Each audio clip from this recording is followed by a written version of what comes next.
Welcome back to the Saiyan Society. I'm here, myself, Jasmine, with Jachik and Jagad. Today we're going to be doing our anime review, which we call Why Your Favorite Anime Sucks. Misleading, but whatever. Yeah. So if you guys are coming from Spotify and you've seen our Chainsaw Man episode, we have changed the way that we are going to do it. This time we're going to break it down into 10 points. We're gonna start off with we're gonna do a little intro, a little general of what the manga story is.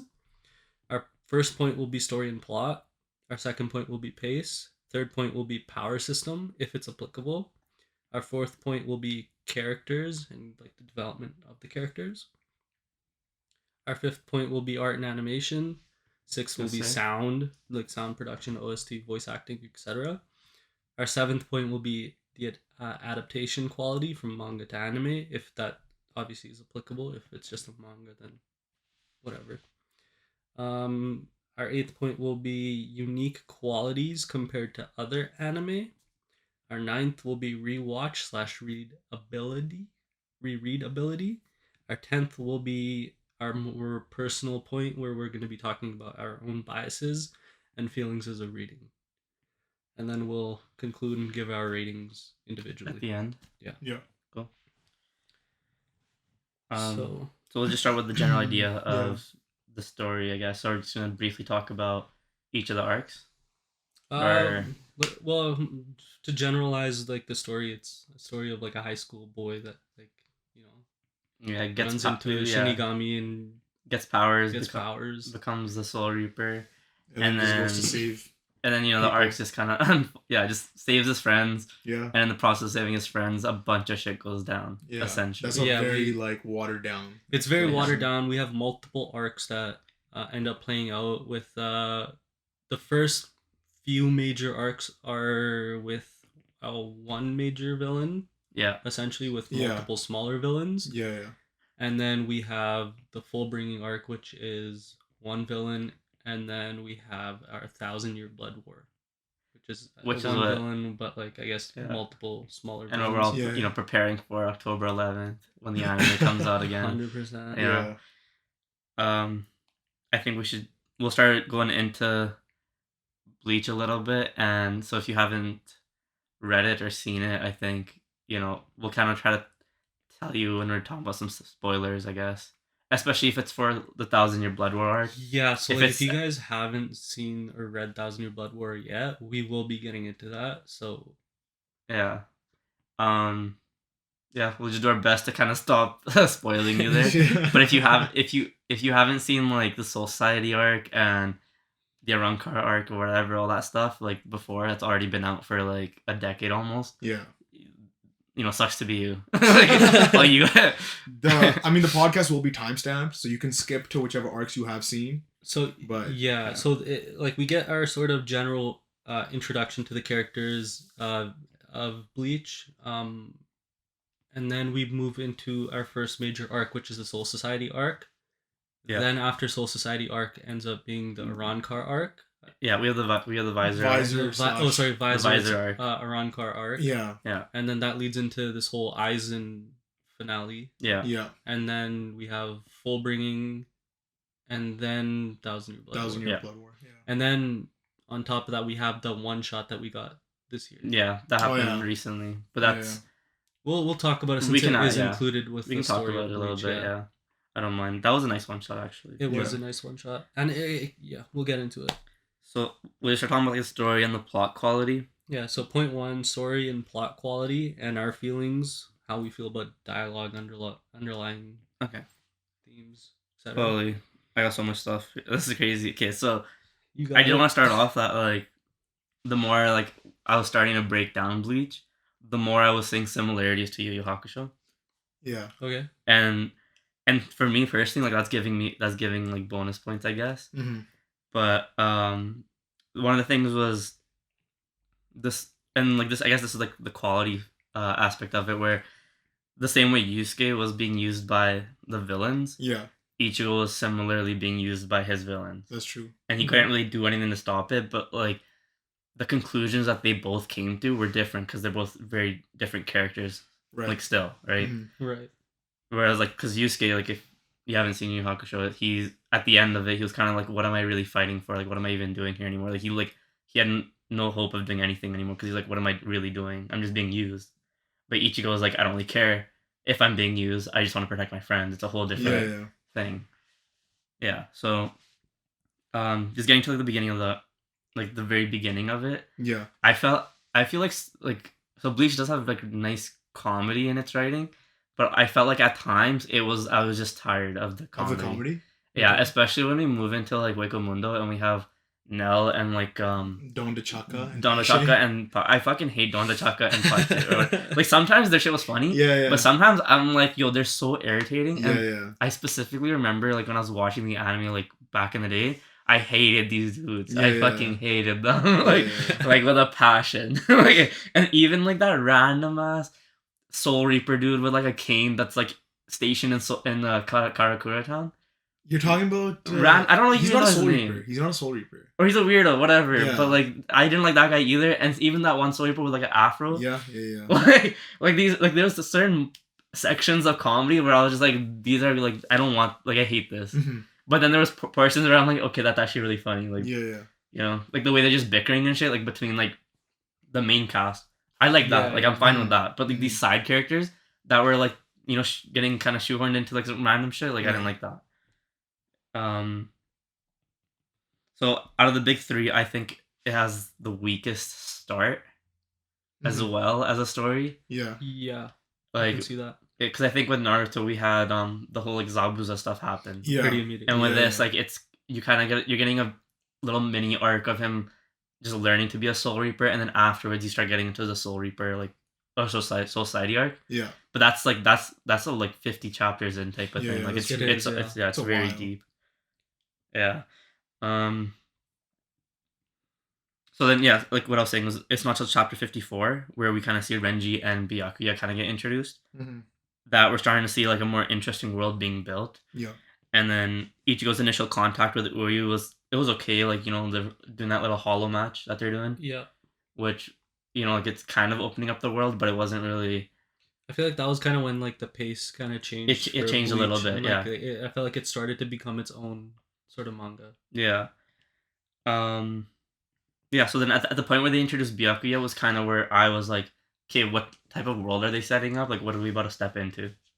Right. Do you know what I mean? Because before that, I was kind of like, we'll see where this goes. But now I'm like, okay, I kind of want to see where this goes type of thing. Like, Yeah. see where it's kind of headed. Because just the way that initial contact with Byakuya and Renji, like the way the characters were, Yeah. you're kind of like, It was so mysterious and like, Yeah, it, like and the it way they really appeared and intrigued everything. you Yeah. to like what's next? Where do they come from? Yeah. What other people are there? Like it was stuff like that. Yeah. especially Byakuya, since like he barely had much dialogue in that moment, and like Yeah. the way he just like obliterated Ichigo was, you're like, holy, like we thought Ichigo was something crazy. Crazy Yeah, guy. yeah. And like you see Byakuya like moving so fast that Ichigo can't keep up. That's true. Yeah, and then I just want to say one thing. Like, you know, when you were talking about like Uryu and yeah. Ichigo's little match. yeah, In that match, you kind of get like, prior to that match, you get like Ichigo's backstory Mhm. of A little how bit, of yeah. how his like mother died. Yeah. Yeah. And then he wanted to like protect her. So basically, he saw somebody on a cliff. Yeah.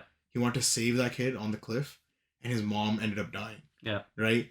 In other anime, that trauma would have been enough for him to be like, "Oh, I'm never gonna protect anyone, or I'm never gonna like do that type of thing." Whereas Ichigo was like, "No, I'm gonna still keep protecting people." Right. But it's not until that arc, like that little mini duel that they have, I guess, to see who can kill the most hollows, when you see Uryu, who also like failed to protect somebody that he loved, right? Like Yeah.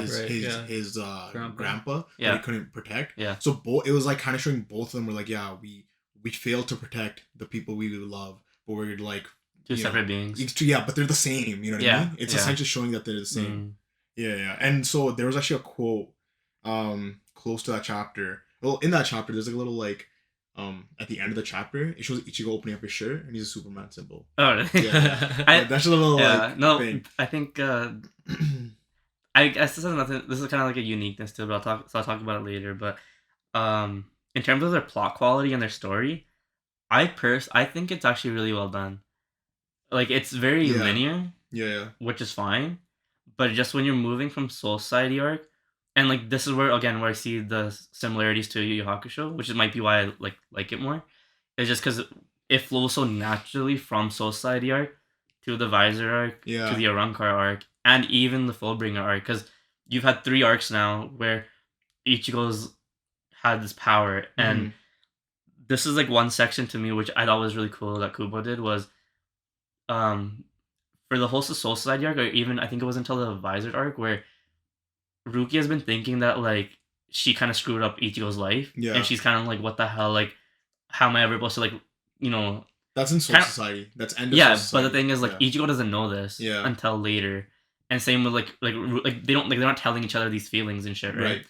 But Ichigo like he's talking, I forgot who he's talking to, but he's kind of thinking he's like, I need to save Rukia because like you know she's the one who made it stop raining.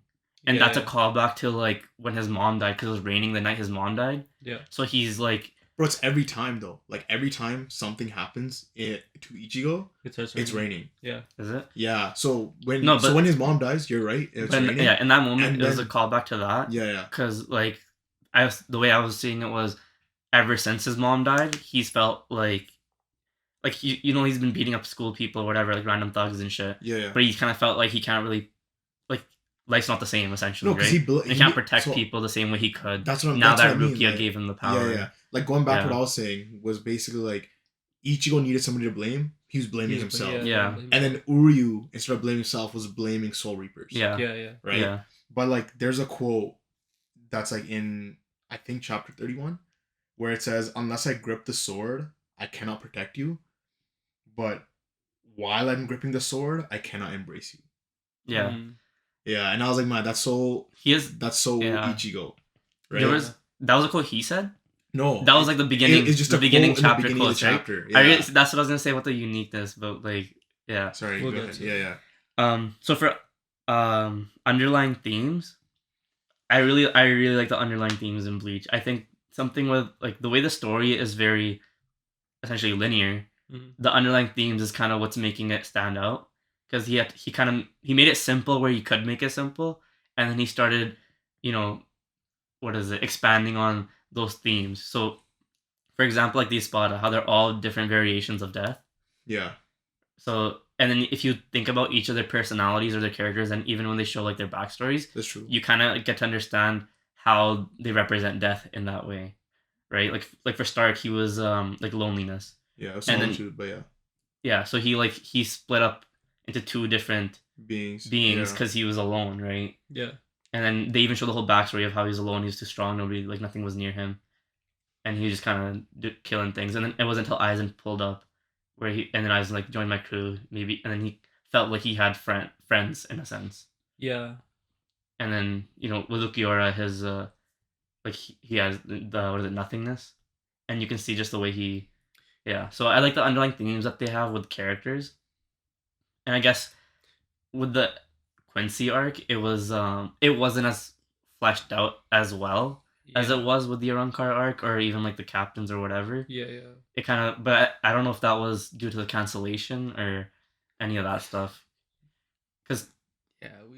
reading it now, it kind of felt like I feel like we'll know if it was because of the cancellation soon. Because With the anime? with the Yeah. anime, because Yeah. like he probably like we know that he's been working like pretty heavily with like the Yeah. studio, so like he's Yeah, like, probably he's- adding stuff in. it felt like to me, like, cause when I was reading it, it didn't feel like his writing changed because of the cancellation.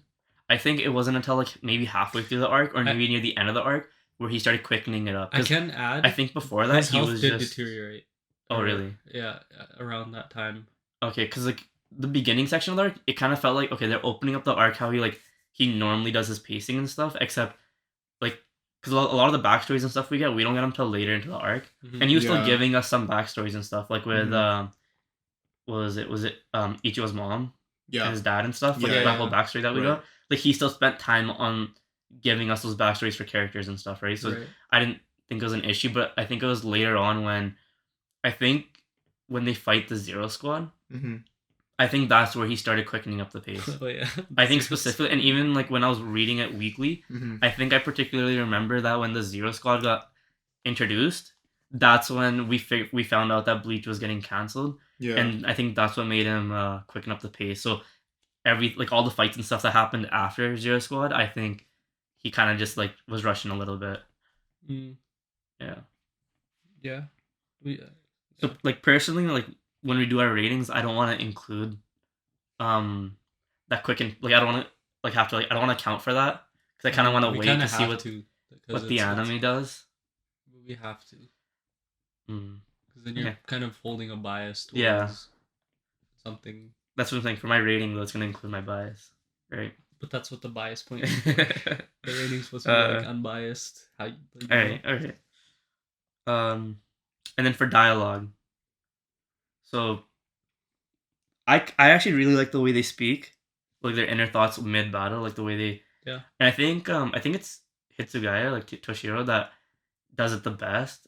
Where they're like they kind of give you like is the exposition where they just kind of like give you facts or things like when somebody's fighting like it's kind of like when you like you say like two people are fighting, it's somebody like a third party that's viewing their viewing fights it and they're and then they talk about like what's the actually going commentary down. of the fight. I essentially, for really the like reader. when they do that, and that's another similarity to Yu Yu Hakusho where Mhm. Kurama was always doing that Yeah. for all of Yusuke's fights, and you were just and because Kurama is like a well seasoned fighter and he's been alive for so long. Also a white haired character. So so he would always just be there, and like he's knowledgeable and he knows his stuff, and so he's always talking about, yeah, what's actually going down, like how crazy it is that this shit's actually going down. So in the same way, like these other characters, or there are more characters in Bleach doing it, but I really like it the way it comes off. You know what I mean? Like it's just the way they like talk about it, like the way they hold themselves when they're saying it. It's not boring. Like you're interested in what they have to say. Yeah. Yeah.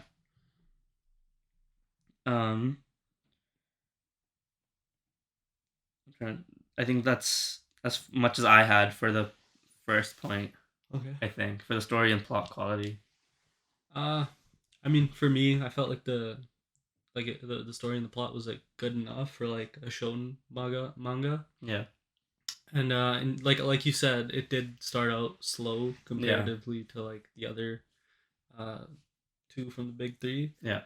I did like this kind of goes with like a sort of uniqueness to it. It was a lot or like slightly more darker than like things that were coming out at that time. So it kind of had that like factor to like bring people in. True. Yeah. But at the same time, it was because of the point that we meet Ichigo, it was almost like a pretty like good relatable position for most people. Like, he's a teenager who's trying to figure his life out, and like what he like wants to do and like how he wants to operate.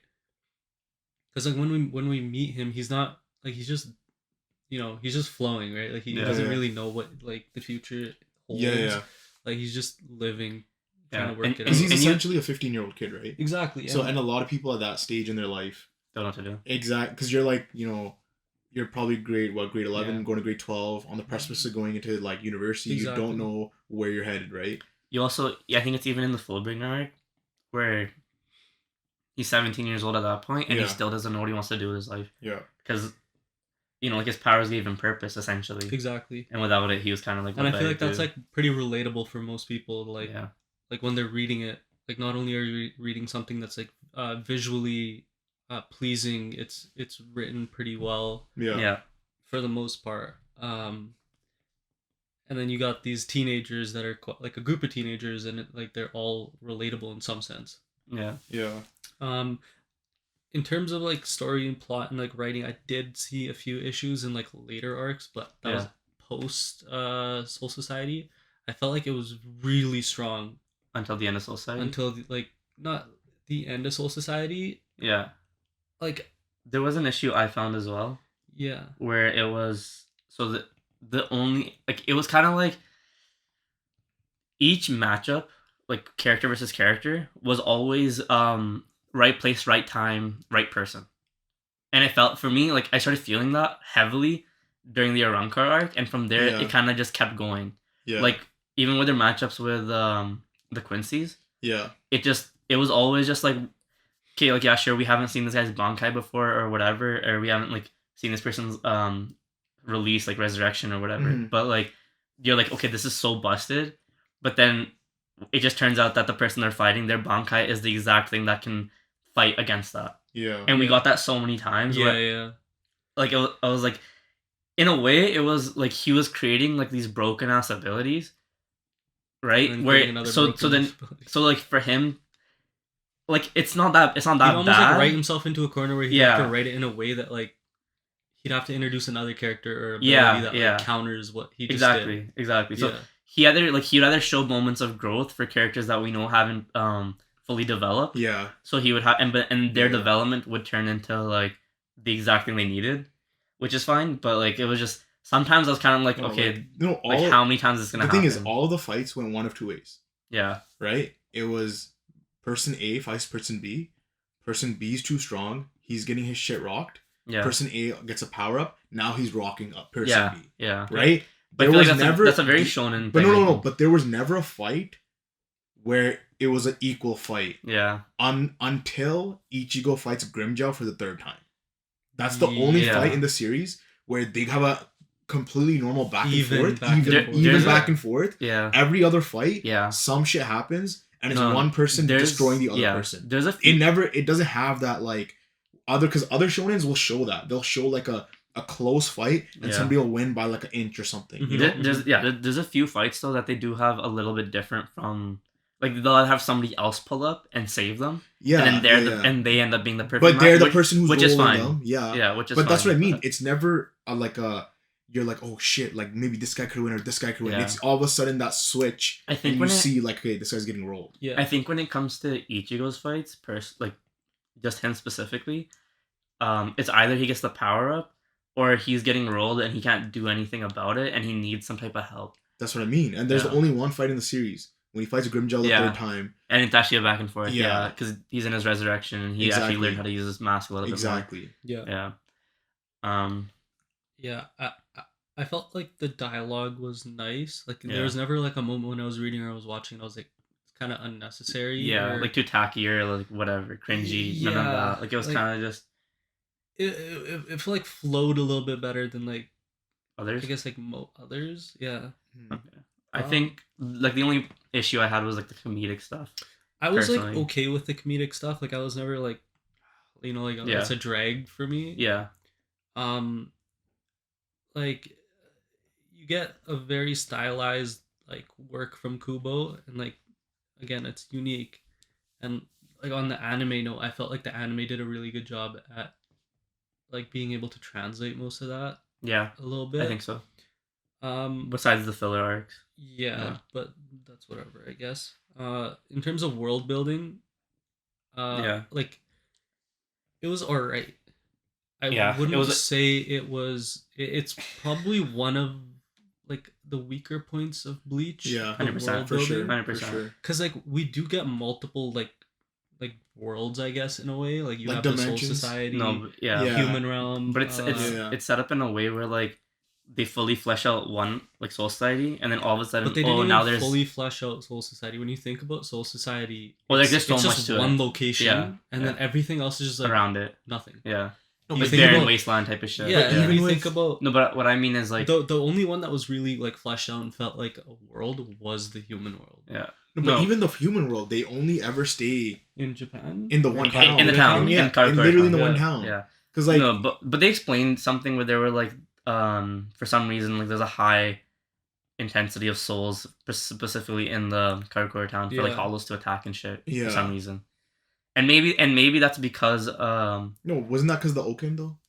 that too, but I think also because they had Quincy's and Soul Reapers there. Yeah. Like there wasn't anything else to the world essentially. Like it was just that one city. Mhm. But I was saying it's the world building is kind of weak where they would have you introduced into the Soul Society. They're like, okay, there's Hollows, there's Quincy's, and there's Soul Reapers, but then they just show you like Waco Mundo. Then they show you like all of a sudden these Fullbringers come out of nowhere. But like, Yeah. when Like, you where think they- about like, like where- Waco Mundo though too, like it was just an empty world where like Yeah. you had to get to Lost Note just to actually see something. Yeah.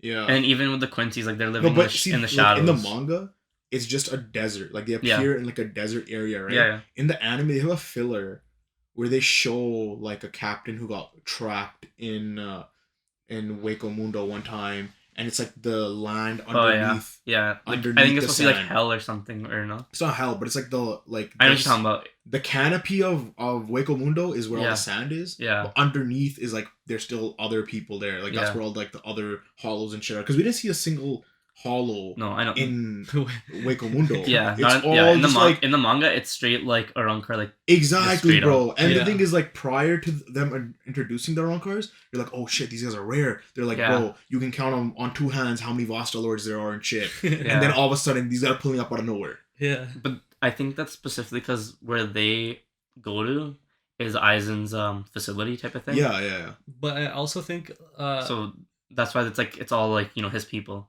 All the hollows are there because it's a barren wasteland. And it's kind of essentially endless because you just find like Mhm. hollows walking around type of thing. Like, But they In the didn't, they didn't distance. find hollows walking around. well, I mean, because they had a goal, right? So they go straight Yeah. to where they're going. They're not wandering the fucking desert. Yeah. Yeah. So I think there were moments where like you see them with there's that worm thing, yeah. big ass worm thing that's about to eat them, or I guess they're all around cars though. I No, the worm thing's not even a hollow. It's a creation of Don DeChaka. That's his ability, Oh, bro. is it? Yeah. Fuck that guy. I feel like the world building lacks because like we had this conversation I think last week. I feel like because most of the characters have a passive nature, Yeah. it makes it harder to like grow the world in terms of like what would feel more natural to us because we see somebody moving throughout the world and like the world's Yeah. building around them. Yeah. You get to see a lot more going on, a lot more characters, and like you get that with One Piece. Like, Yeah, a lot. crazy, Yeah. right? Yeah. Well, Like, One the Piece world world- building is like basically what it's known for. That's true. essentially. That's right? true, but like you get it in like Naruto too, though, because you have him Yeah. travel and go Like to other countries or nations. to nations and, shit. Yeah. and like, and then you have the Akatsuki and like you get to see it from their perspective sometimes Yeah. too. Yeah. But that's you true. could also say that because of the way Ichigo's character is, we're only seeing like stuff that's relevant to him. So because he But only that wants to makes protect it, but that it makes it shitty. makes It makes it hard. lack. It does. Yeah. It It's does. something Yeah. that we're reading. The world building is a Yeah. portion of what like you're evaluating or Yeah. thinking about when you're reading or watching something. So I'd ask you, like, would you want there to be better world building? Because personally, I think it comes like well I'll get to it when we get to our characters because I think it It ties stems into that. I think Well, it stems from the I mean, characters. Yeah. I feel like I think it kind of goes into the pacing. Because when you think about like let's move to point 2 now. No. the pacing. I No? still need to Mans talk, didn't my even guy. talk, bro. Okay. Yo, you gotta. Yeah. Cause I was bro. gonna say, You can relax. I was gonna say because No, what I'm gonna say now. Yeah, I still had you one, can- I yeah, had one let him- point. let I him had one talk. point. I guess I'll get into it a little bit right here, but like this, I'll get into a little bit more with characters. I felt like what Bleach like lacked in terms of story and plot was giving Ichigo like a better goal. Yeah. Like, so it kind of like the goal thing, like him not having a proper like I get the goal of like protecting your family, Yeah. your friends, Yeah. and everything. It's nice.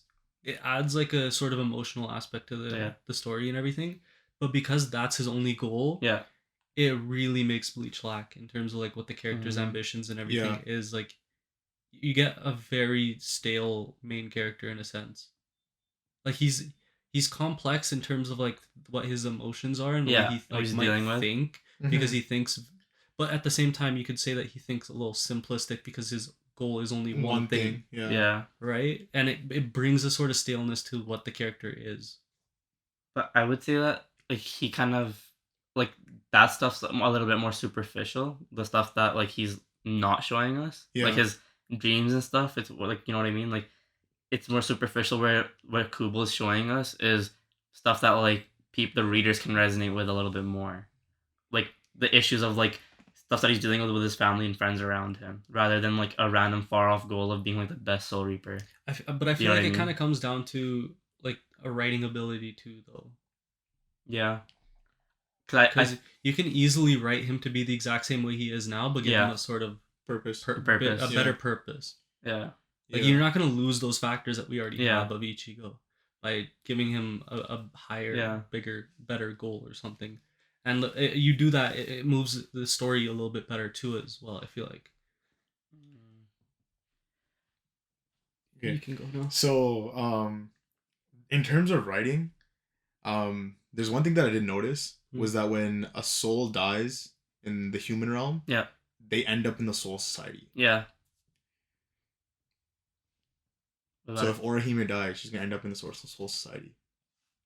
Well, I mean, they took her to Wakamundo though. No. So if she dies, bro, anyone who dies in the human realm or whoever, you know how his whole issue was like, yo, let me protect the people closest to me. Yeah. Bro, he's a soul reaper. Even if they died, he could just go to the soul society I and see what you're visit them. saying. I see what you're saying. Yeah, And the reason why, the reason why is because early on in Bleach, right? There's this kid who's his soul is forced into a parrot. Yeah. Right? Yeah. And Chad is like protecting this kid. Right. Because some hollow's using him as bait. And he's like, yo, I'll bring your mother back to life and shit, right? Right. Eventually the kid dies. Or like his soul ascends. And then he sees and then them. when they arrive in the soul society, he's like, bro, you're here too? Yeah. And they meet each other. And then after that I was like, bro, that kind of like killed the urgency, like the feeling of like, oh, this person's gonna die there, you know? No, but there's two things. One thing is the reason why the soul was still left in like the living world. Yeah, because he had like an attachment. That's true, right? Right. So with Orihime dying, she'd have to have like an attachment in some way that would keep her there. But also, if she dies without attachment, she goes straight to But even if she dies, yeah, she can't come back and like be with her friends and actually live her life. She's dead. Like she's just sitting there doing. No, she everyone go into the soul society, right? And because she's in the soul society, she could just train, become a Shinigami, come back to the human. No, that's true. But soul reapers have to do their duty. They're not. Her life's just significantly changed. But she's still alive, though. It's not like she's gone. But she's not alive. You know? She's dead. But to be fair to what he's saying, the stakes it drives down the stakes. No, but Ichigo's already a soul reaper. He's already a Shinigami. Let's say Orihime goes to dies, goes to Soul Society. She can train, become a Shinigami, right? She still has her. Like yeah, whatever. Yeah, we no like, because of her abilities, she would be in like first of all because of her abilities, she would be in the 4th squad. They would 100% take her in the healing squad. For you to but she needs to be able to have a Zanpakuto, and that's something, and that's not what her abilities. They even say it's more similar to like how the Fullbringers are. It's not actual. No, like her abilities actually even I would even argue that it's more so like a Zanpakuto. But it's not though. The reason why she has like 3 little beings. Exactly, beings. I know, beings. but they're not. Everyone else, think about a soul. A Zanpakuto is a sword that has a soul. It's a being itself. Hers are more. Her abilities closer to a Zanpakuto in that sense. But what I'm saying is, it's like, can she will she ever be skillful with a sword? Can she even hone a Zanpakuto? But if she's in the 4th squad, it wouldn't matter. It wouldn't matter. No, yeah, it does. No, bro. Because everyone. You're telling me that one. No, remember what's that one kid's name? Yeah, the one guy that literally just listen. The man was cleaning the sewers. He was cleaning the sewers. Had less healing ability than anybody. No. Literally, Orihime would body him. No, but I'm saying the way like they create Zanpakutos, when you get initiated into the squads, you have a Zanpakuto and you eventually like put an imprint on it with your spirit, and that's what creates your Zanpakuto. So they can give her a Zanpakuto, and she could do that. But what I'm saying is, because Rukia never had a Zanpakuto when she was. Why can't she do that? Well, the way her abilities are, you don't know if she can do that. Like, it's, but even let's say regardless, she doesn't do that. Ichigo would still visit her in the Soul Society. Yeah, I know, but then there's her high school friends, like all those guys. They would all end up there too, no? You're just like fuck their life. Yeah. If they all died, they'd end up. But then at that point, you might as well just fuck the living world, have everyone just die and just come. But that's kind of. But that's the issue. That's the issue, weird loop where it ruins what the purpose of. Because in the initial explanation of Soul Reaper's duties is that they gotta balance out the world, right? No. So they kill the souls that remain in the living world, so they go back to the Soul Society, and then the ones that die in the Soul Society come back to the living world. Yeah. So it's just a cycle. Yeah. Do you know what I mean? So that like explanation is the reason why the Quincy's were wiped out. Yeah. Is because they stopped that cycle. They disrupt the cycle. Yeah. Right? Yeah. So like that was like one story issue that I had to... I see what you're saying, 100%. Yeah. Because like we already have a relationship in the Soul Society. If you're like, yo, they wouldn't even be able to chill or like whatever, like their relationship wouldn't be the same. Rukia and Renji are married and have a kid. One's a captain, one's still but think about, and like even further. Okay, go ahead. When you go from in the Soul Society, they're not friends with anyone in the Soul Society like that. Like they're not actually accepted by the Ichigo? captain. Yeah, the captain general. He's accepted. Not by the end of Soul Society arc. It's not till after he defeats Aizen where But- Yamamoto but himself is actually like, Yeah. we need like I fuck like Because he saved them, right? Yeah. Like, but it's not till becomes after the essential. Arrancar arc, and it's not till the Arrancar arc where Orihime is actually like, captured and shit and might die. Yeah. So when you think about But it, even- like story wise, But like, still, like the whole like protecting somebody type thing. I mean, but Ichigo's not really smart. He's just trying to protect his friends. But the thing is, End of the day. initially No, he my- is no, smart. see, I thought he No, was but not- smart. The no, thing is, he's not. when I initially thought of the big He might be three, smarter than like Naruto and like let me explain. Luffy. No, let me explain. It's kind of easy. I initially, when I thought of the big three, I was always like, yeah, bro, like Ichigo's Ichigo's like smarter. smart because they show Yeah. him in school, like he's a Yeah, genius, he's yeah, like yeah. top of his class and Yeah, shit, yeah. right? Yeah. But as I was reading Bleach, I was like, bro, this guy's a dumbass, No. bro. He just runs in blindly. Yeah. And he does the And fights exact shit. same thing that Luffy does, Yeah. except for like It's toned down. Like it's toned down. yeah. Exactly, bro. He's not just like he's still smarter than them, but he's not Uryu. Like he's not the smartest person. He's just like an average in terms of He's not intellect. average. He was I'm pretty sure they explained it. He's like top of the class. He was every top time. 10. Uryu was number 1. Oh, and yeah. He was top 10. So he was That's like still still smart. smart. If you, He's still if smart. you look at all the other people in his class, like Yeah, I mean, if you look at half of his class, half of them are just dumb as hell. Okay. Like think about it. Like it was Keigo or whatever. Like Yeah. I think Tatsuki is the only smart Smart one. one? And then there's that girl with glasses who's a fucking weirdo. She's like horny or something. I don't Yeah, know why. yeah. She's just She weird. She's loves- a loves redhead. Orihime. She's just weird. Yeah. Yeah. So like and I kind of understand what he's saying though.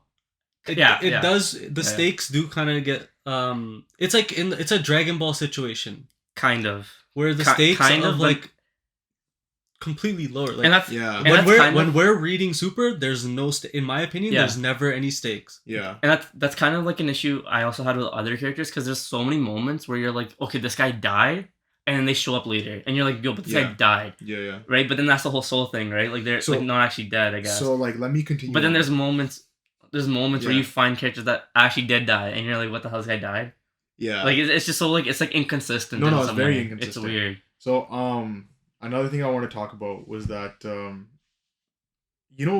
the Guardian of the Gate, Yeah. Jidobu, Yeah, Jidanbo. Jidanbo. Yeah. Jidanbo, yeah. Bro, they say that he's Hercules.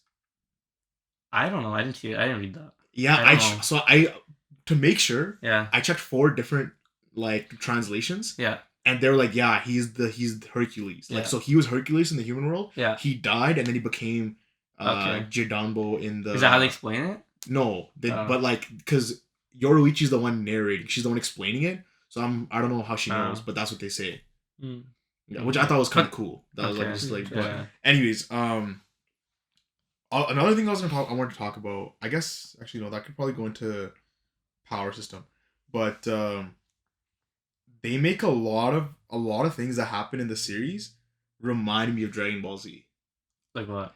So there's when what's his name Kirutsuji fights Uryu for the Yeah. first time Yeah. in like the Soul Yeah. Society. Yeah.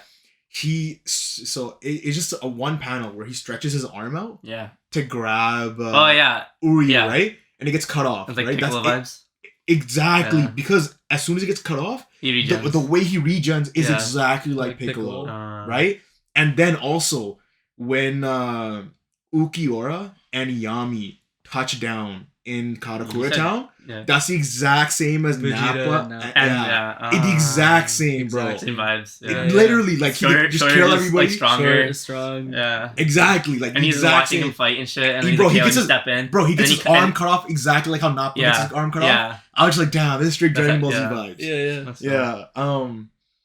And I think that's like with the simplicity of it, where it's so like the older gen than it is compared to like the newer gen. I guess. It's Yeah. because they Dragon The Ball. inspiration, It was the right. biggest or one of Yeah. the biggest mangas at its time, right? Yeah. So like everything that came after that was 'Cause even- very heavily inspired. even off the of whole what Akira Toriyama was transformations, like doing. every single character Yeah. has a transformation, That's true. and that's heavily inspired by Dragon Ball Dragon Z. Ball, Yeah, yeah. Right. So for the dialogue, I liked how in little exchanges, Yeah. it didn't feel forced, and It did so much. Huh? It did so much. so much. Yeah. He gave up so much information Yeah. without having to be like, oh yo, let me tell you because I have to tell you. Yeah. It was just like for example, with Kirisuji when he's fighting Uryu, he's like, yeah, like I did a bunch of experiments on like Whatever. Quincy's like you guys, right? And he's like, there's this old dude that just kept begging for his life. Yeah. And then you're like, oh shit. Yeah. That was his like, you know, it just everything like kind of falls into place. Yeah. Right? And then one of the underlying themes though, a theme that I noticed throughout all of Bleach is fear. Yes. Like everyone has fear? Fear is like the biggest theme in Bleach. Like they reference fear in every single battle when somebody dies. Every single time, bro. Like I don't know when they first do it, but they do it against Ichigo against Byakuya. When he's doing his training to fight Byakuya. Zangetsu? Zangetsu training. He's like, yo, fear is blocking you, it's stopping, it's hindering you. Right? Then fear again is another thing when Noitora fights Kenpachi. Yeah. Noitora's like, yo, he's like afraid of dying. Yeah. Right?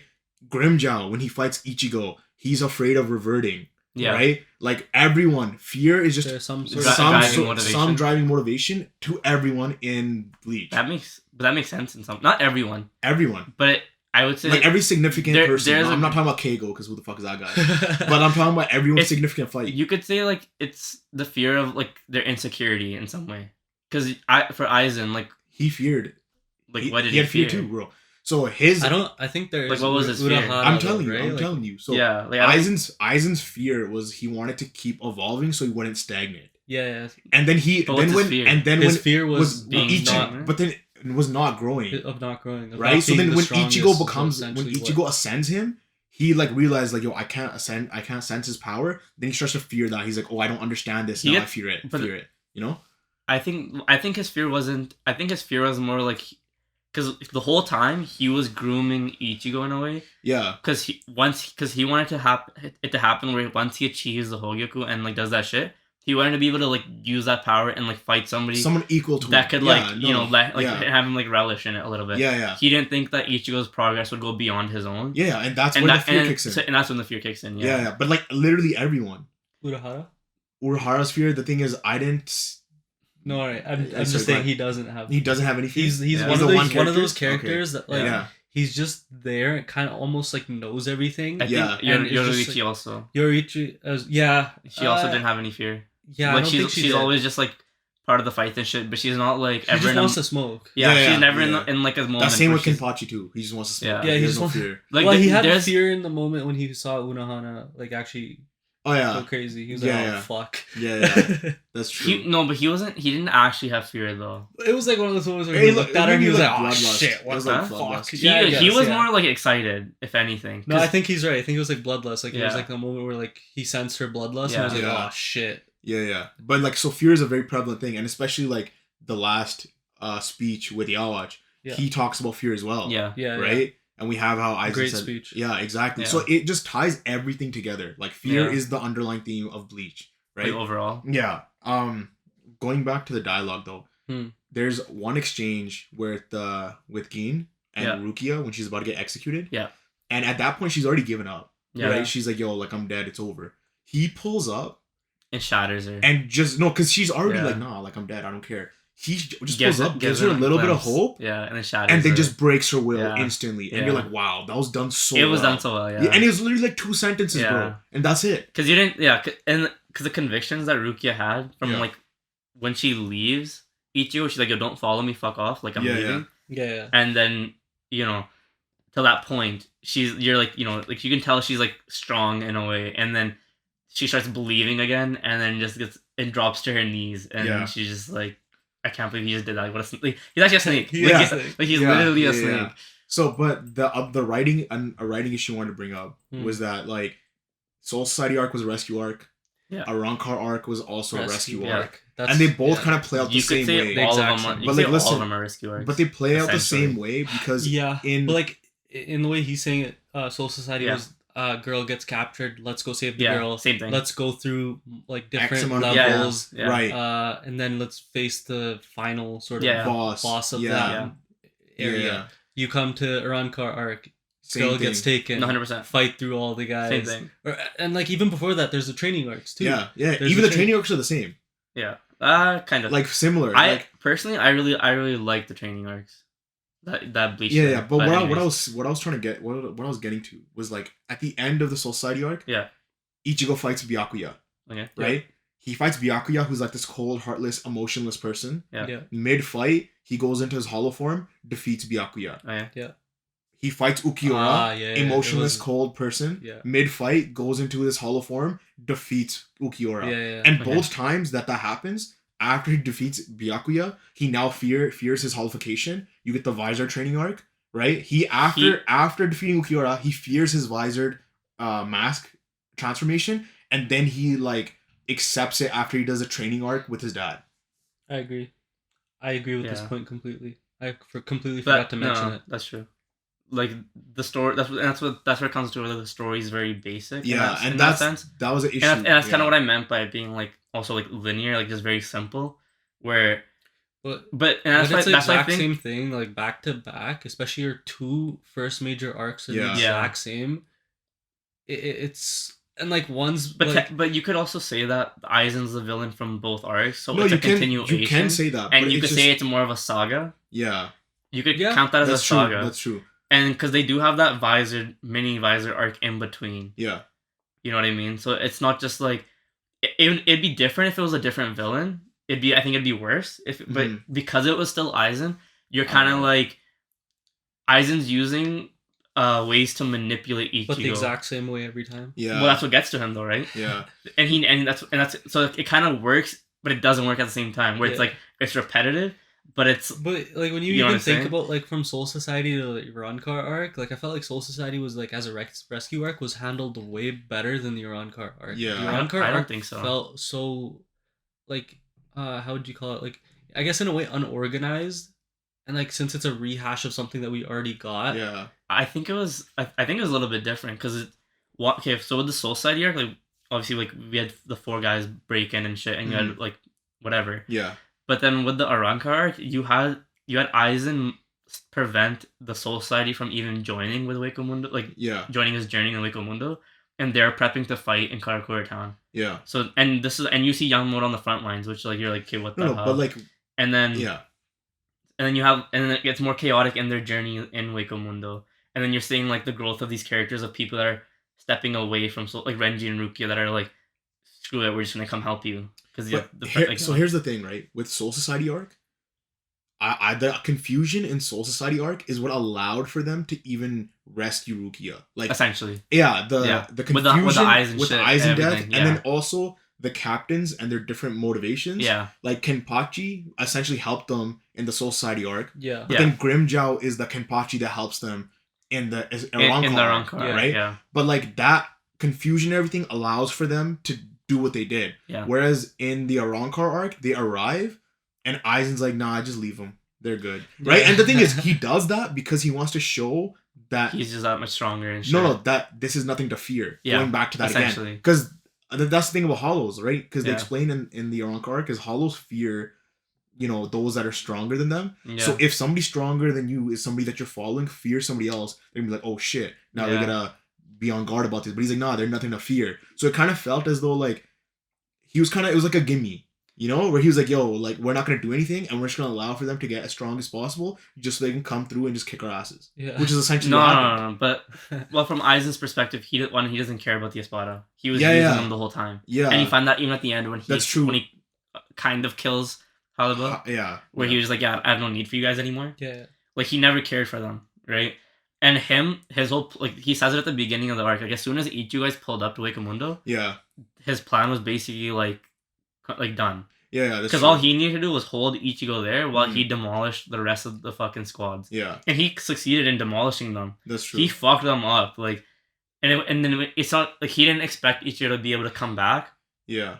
And stop him. He didn't, because, I think he was actually accounting for that. No, but I'm saying, like, in the sense where when once he achieves the Hogyoku is where he starts being a flawed individual. Yeah. Where he stops thinking the way he used to think. Because he destroys that keeper of the fucking limbo world. Yeah. And that's what fucks him over. Yeah, that's ultimately. What allows... Because he was just like, it doesn't matter. Like, why... He's like... At that point, he's like, why do I have to plan for shit? I'm already, like, confused with the Hogyoku. I'm the ultimate being. Yeah. And that was where his flaw... Like, that's where, like, really screwed him over. And then Ichigo and his dad decided to train there. Yeah, but Right. then he like took his time after that, right? He like goes into Katakuri time and he just He's, like, takes his time, walking. just like What- chasing little he's, kids. Yeah. no, he's, And you're like, he's, why, He's, bro? he's, Like- he's relishing in the power that he just achieved, I guess. You know what I'm saying? Right? and like He's chasing teenagers around. Bro. Yeah. no, yeah, I know. Man's a pedophile. But another thing I want to talk about was that like Kenpachi's fight with Noitora Yeah. is very similar to Ichigo's fight with Kenpachi. Yeah. Where Kenpachi was the one saying, "Oh, you can't cut me, try and cut me," and then Noitora, when he's It's like, fighting, yeah, you can't cut me. try to cut me. You know, I think it's very similar in that sense. I think there's a lot of similarities between when they're showing the Espada and the Soul Reapers. Yeah, But I think that's one is because the Espada Arangars literally have Soul Reaper powers. Like they're Yeah. kind of it's a mix. Yeah. But also I think it was to show like two sides of the same coin type of thing. Like because before that you kind of think like okay hollows are this one type of thing, and then you're starting to see like as much as the story is very simple, I think the characters are just so personable. yeah. But then we're gonna get into that. Yeah. we're gonna get into that. But So another thing I want to talk about, and this is not like this is like a theory I had, yeah. was that Ichigo is Cayenne. Shiba? No, he's at He's Shiba's his in- uncle or cousin. What? Yeah, because Ichigo's dad, his last name was Shiba, Oh. before he married into the No, We see bro, Cayenne too, though. no, but I'm saying when he died and he went to the human world, No, we Oh, see you're Kaya. saying his soul became Ichigo? Ichigo. Oh, okay. That's what I'm No, but saying. don't we see Depends when Kaya? he No, depends no. how many years ago he died. It was 20 years ago. Wait, don't Like, we he's see, he's 17. I know, now, but or like 15. or Look, however 15. old it was. Yeah. don't we see Cayenne in? It's No, not actually that's him. not real though. It's Cayenne. not actually him. That was like My that bad. was No, and Espada's it was one of his powers. Right. No, because okay. when a Soul Reaper would die, they would reincarnate in the human world. Yeah, but that took Right. 5 years. You're saying? Or However 6 long, years? yeah. Because we don't know how it works, Yeah, we don't. and it would make sense I mean, because they're very maybe. similar personalities. Yeah, I was Yeah. I was kind of shook with that. Like I kind of like that Shiba twist, where because Rukia was like it kind of helps to like why Rukia was drawn to Ichigo in some way Right. and like trusts him Yeah. because like her close connection with Cayenne, Yeah. Exactly. and then also like because later on I'm starting like you hear what's that girl's name like Ganju what's his name That's Ganju. That's the Ganju guy. what's guy. his sister's name Oh, but she's like yeah Kotaku? she's I like think that's her uncle name. yeah she's like uncle might be mad or whatever like. It's not uncle. Or- He's Cayenne was her older brother. No, I'm Oh. talking about. She's saying uncle, Yeah. but she's talking about Ichigo's dad. Oh. And you don't notice it yeah. until they do the backstory, Yeah, and you're yeah. like, he was a Shiba, and you're like, this Yeah. makes so much sense. Yeah. And like, All right. So if you guys, our camera died, we changed cameras. That's why it looks weird. Yeah. so yeah, I really like it kind of comes together from the Quincy arc where Yeah. you have the Shibas helping out Ichigo, and why like him and I guess Ganju are like hitting heads, Yeah. Buddy like, heads. like constantly, right? Yeah. Yeah, and then also like why she felt like a duty to Ichigo because she Yeah. kind of you know what I mean. Yeah. But that's what I was thinking. I was thinking that Yeah. he is the reincarnation of him? Yeah. I mean, that'd be a nice theory. Yeah. That'd be cool. And 'Cause why he's Rukia also he literally looks like Ichigo but with with black, black hair. Yeah. Yeah, but I feel like every character like they're drawn very similarly with their facial structures in Yeah. some way. Where like I've seen like multiple characters kind of look the same. I guess. You know Maybe what it's I just mean? art style. Yeah. Yeah. But that'd be a cool theory too, Yeah. though. Like when he died. So the Yeah. last thing I want to say about the plot is Rangiku. Yeah. Watch it for the plot. Watch it for the plot. Yo, bro, Rangiku, Yes. Yoroichi, bro. All right, moving on to pacing, guys. So okay, so I think the pacing's actually done really well, and I talked about it before how it like naturally flows Yeah, in yeah. from each thing. But also, I think because he spends that time that he would have spent, I guess, maybe fleshing out a deeper story or maybe world building or whatever. He takes that time instead, and he fleshes out his characters. So the pacing isn't effective because if you wanted to do all that, it would be like a One Piece size thing. Yeah. Essentially. Right? So he kind of has to he's cutting corners in areas where he can Yeah. because his characters carry the story like itself, you know? So, Mhm. just on a note of like how you're saying it end up a One Piece thing, I believe in around 2010 or 11, Yeah. he said he was at his halfway point For who? for Oda? Kubo? like Kubo. Bleach. Okay. Damn. So like he would have ended now. So, yeah, like 2020. Yeah. if he was able to If keep he was going. able to keep going Wow. the way that he wanted to. That's But- crazy. yeah. I mean, so that's probably just the Quincy arc then that would have that took forever. Because when did that finish? Like 2017, 2015, in that area somewhere. Something like that. 2017. Was it even I think. was it even Even sooner? I feel 2016? I was for sure. I think I was in university or something when it ended. I feel like No, I ended before then. I'm pretty sure. 2016. Yeah, 2016. 2016. okay, so we would have had like an extra 4 years, Yeah. maybe. Because that's like That's a lot of yeah, years. yeah, Yeah, that's a lot of time too. yeah. I mean, they did that whole ending. Like we know how the ending went. Kind of like it was so quick and short, like so Mhm. Yeah. abrupt, right? Who knows? Maybe he had another arc after Quincy too. I could see him like because when you think about the Quincy's, like we got no like character depth except for like maybe a couple of them. Yeah, that's true. But a lot of them were just like, this is my powers. I believe in my king, and just like Yeah. I'm doing this for him. It doesn't matter if he takes my life. That's true. None of them really had like their Which was- own backstory to how they got. Again, very into similar this. to the Arrancar arc, where they were like, "I'm doing this all for Aizen. Aizen is my king. Yeah, Let but me just, I mean, for the Arrancar arc too, though, like Aizen gave them their powers in the same way the Quincy did. but the not same all thing. of them. No, because he used the Hogyoku to turn them into like Arrancars, Arrancars, and like but a lot of them, like not all of them, but like for example, Baragon. yeah, Baragon was already was like how Yeah. he was prior. but he just bestowed like more power onto him. yeah, and same 'Cause with, he didn't- same none- with Stark. Stark Like was none of them already, had Zanpakutos though. They might Yeah, have been yeah. Arrancars or whatever, Yeah, yeah. but they didn't actually have. they're like Zanpakuto. Yeah, yeah. yeah, And same with Stark. Stark was also already made. yeah. Yeah, Same with Yeah. I think Holly Bell, and same with the Grim. I think a lot of the I think it was like the even maybe Ukiura too, might have been like the top 5 maybe. no, I think Grimjaw was created by. Grimjaw, I said Ukiura. Oh, sorry, Ukiura was created by Aizen for sure. Is he? Okay. Yeah. Yeah, so I think like the pacing's done well, and because he didn't want the pacing to suffer, the story did instead. I feel like the pacing did suffer at the end, anyways. pacing. Like it At was the a end, both, yeah. it was a both. But I mean, like, I would say up until like chapter like 640 or whatever. So up in like where he was able to like kind of go at his own pace and do his thing. I feel like the pacing was very well done. Like I didn't have a problem. Yeah. Like I wasn't like this is getting dragged out. I just felt like it was dragged out. Like even though like the Quincy arc is kind of he quickened his pace, it also felt like it was dragged out at the same time, which is weird. I don't know why I felt that way, but it felt Yeah, that arc was just so dragged out yeah. because you had people coming back to life, coming back into the story again, I and think kind of getting you out know of the why? story, and it just kept going the back reason and forth. the reason why is You because know? of like the way it started. Like it started with the invasion so quick. so quickly, So quick, and you're like, yeah. oh shit, And you like, have people shit's dying. hitting the fan right away. Like And then- Kira died or whatever his name. yeah, The guy with the Wabiske. The guy with the gravity thing. Yeah. Well, yeah, the third lieutenant. Yamato died too. Yeah, Yamato Yeah. died too. But Kira comes back later. Yeah, he comes back, and you're just yeah. like, what the heck? But no, say like a lot of people die. But anyways, you have that arc, and then it goes to like them trying to, I guess they invade again, or like, Yeah. right?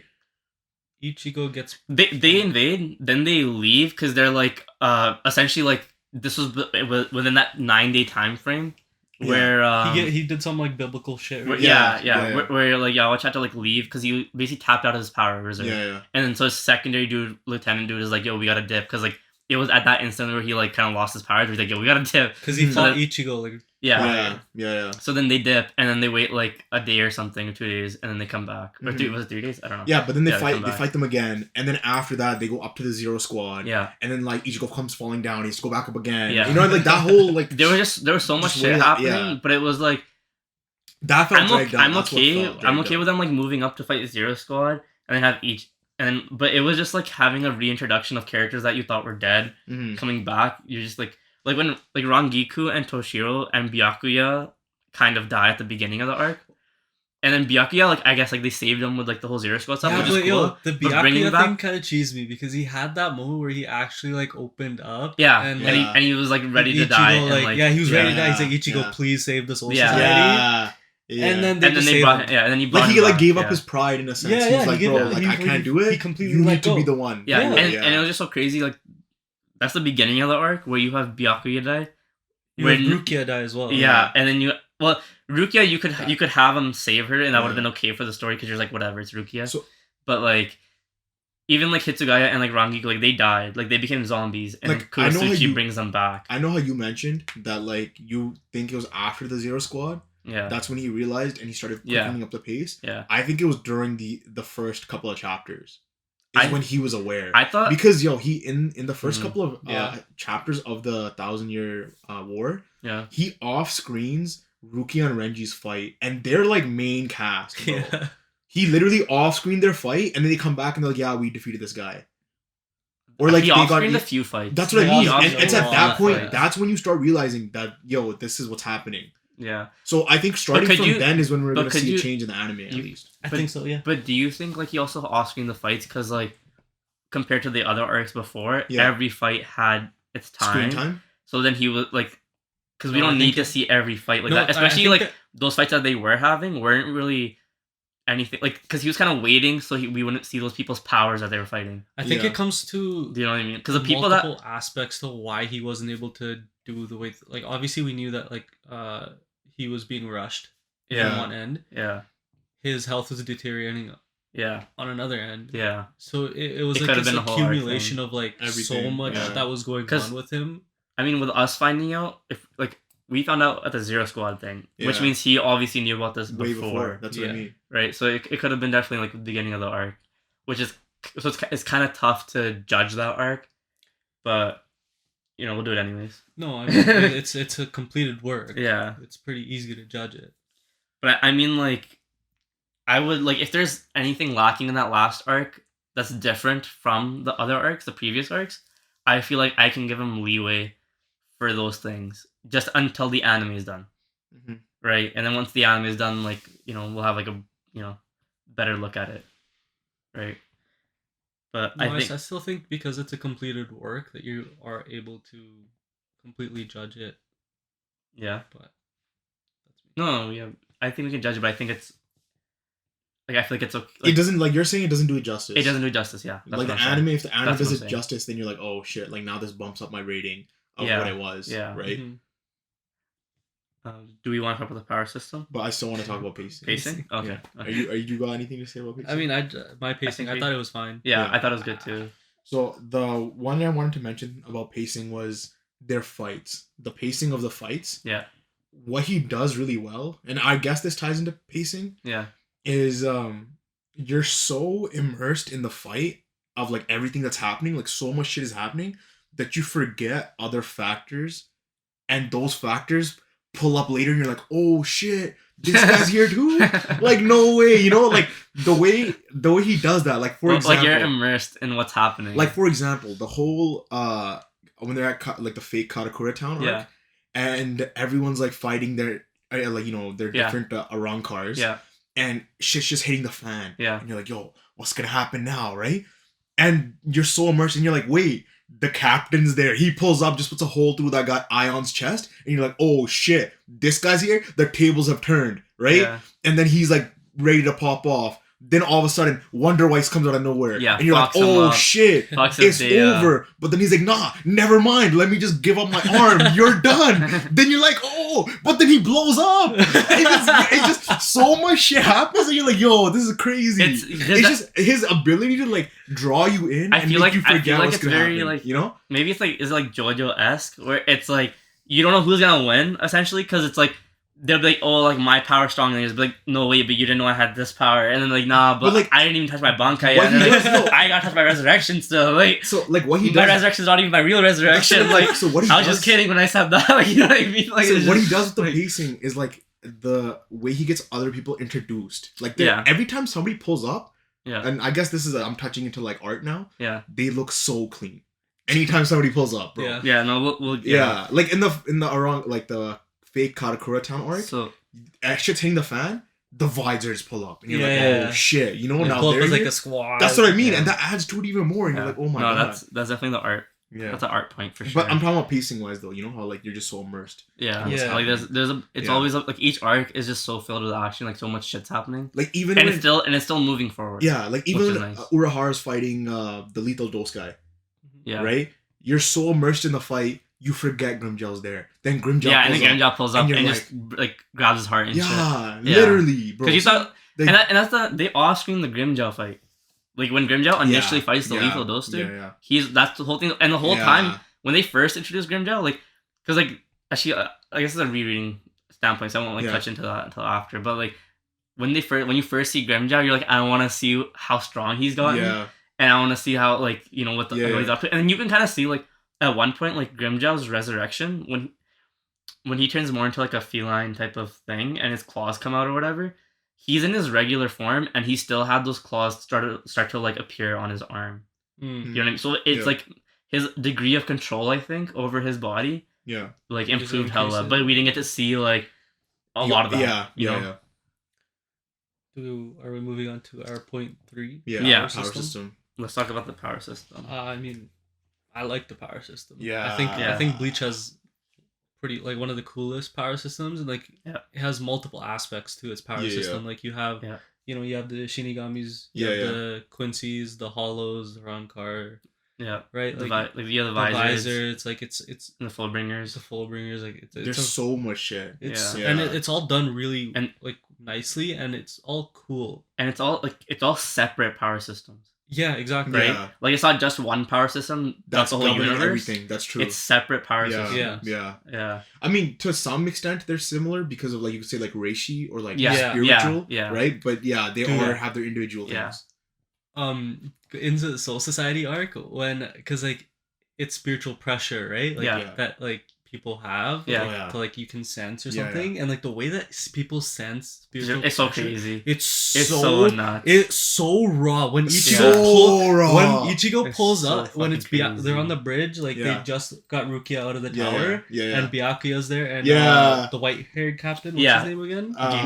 No. Toshiro. No, the other guy. The long Ukitake. hair. Ukitake, And yeah. he's there, Yeah. and Ichigo pulls up, and his spiritual pressure just going crazy, and Yeah. they're like, "Yo, this dude's captain level." Yeah, And you're just like, yeah. "Yo, what?" Yeah. No, yeah. and then even And because like it affects people like No. that are weaker And, than yo, him, the right? first- Because Yeah. they're not able to move. I think- Exactly. Their breathing Even- gets affected. Like even- it's so cool. even before that happens, I think the first instance of just crazy spiritual pressure is one when Kenpachi pulls up. Yeah, and that's the he's- first time. And he's That's the he's like first time. behind Ichigo or someone, and Yeah. he's like, yo, I just feel like there's like gnawing sensation of somebody peeping me, like somebody's behind me or something. No, he says. and he doesn't know where. No, essentially what he says, he's like, yo, I feel like there's a blade to my throat. Yeah, Like, where is this guy? yeah. And then after that though, you also see Yamamoto fight Ukitake and Kiraku, like Shunsui. Shunsui, yeah. And he's fighting both of them, and Nanao's there, like his assistant captain. and she's just Yeah. like, and she's like about to try to do something, Nah. and Yamamoto's just like,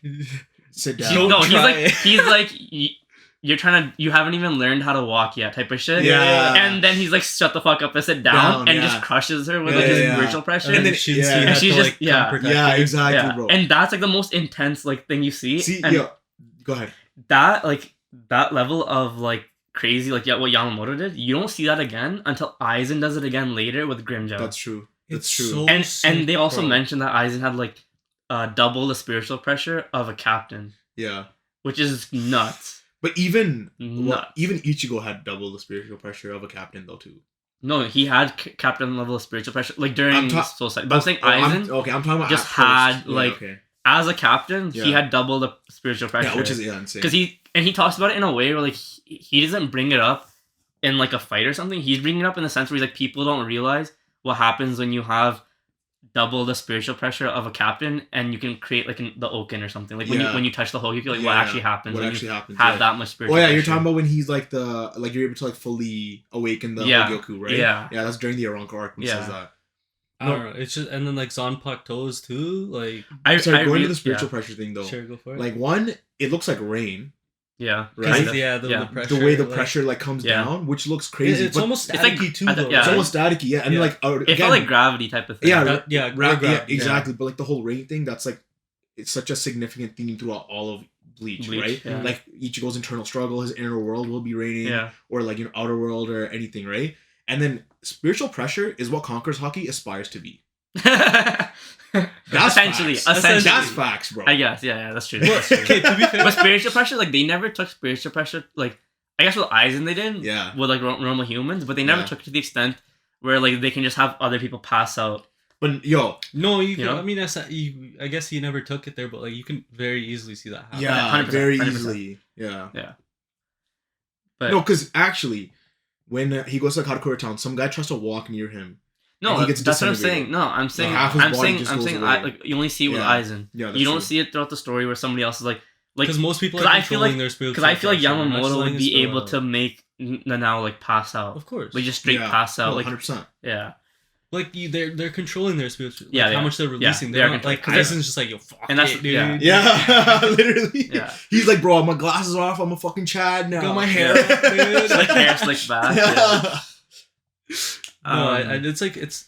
I I really, really like the spiritual pressure, spiritual Yeah. energy aspect. I do of too. Bleach. And then even the Zanpakuto toes, it's kind of I guess you could say it's like a trope where they have to work with something else, because like D Greyman does that too, Yeah. where they have to kind of synchronize with their innocence in the Yeah. same way like they have to synchronize with their Zanpakuto. Like they need to have it on board. Like Mhm. if the Zanpakuto doesn't respect you're not getting its power. The thing is, and the Zanpakuto is like a portion of your a soul. portion of your soul, Yeah. but it's that portion of your soul where it's like your true soul. Yeah. So if you're not acting the way you should be acting, Yeah. like it's not gonna fuck with you. That's You know what I true. mean? That's true. And that's why But it's Byakuya's like has the shit honed down so well because he Yeah. understands himself so well and Yeah. he knows the reasons why he's acting like what he's doing. Like he 100% fully knows who he is. yeah, Yeah. yeah. I think it's really nice though, like the way that it's like split up though, like having the Zanpakuto, you kind of have that like soul, right? You can Yeah. interact with it. You like Yeah. Yaji has a conversation with the Yeah. monkey, I like or Yeah. whatever, Yeah. right? Ichigo has And the training arcs hit so much harder with that. exactly. It's And- not just like a random training thing. Like you're actually like learning more about yourself Yeah. while Yeah. you're training. Yeah. Like, The thing it's- is, it yeah. like adds like a whole different dynamic to it, right? Where like there's a potentially another whole character. Exactly. Yo. And like So like the souls add like a whole other dynamic to it. They're basically characters of their own.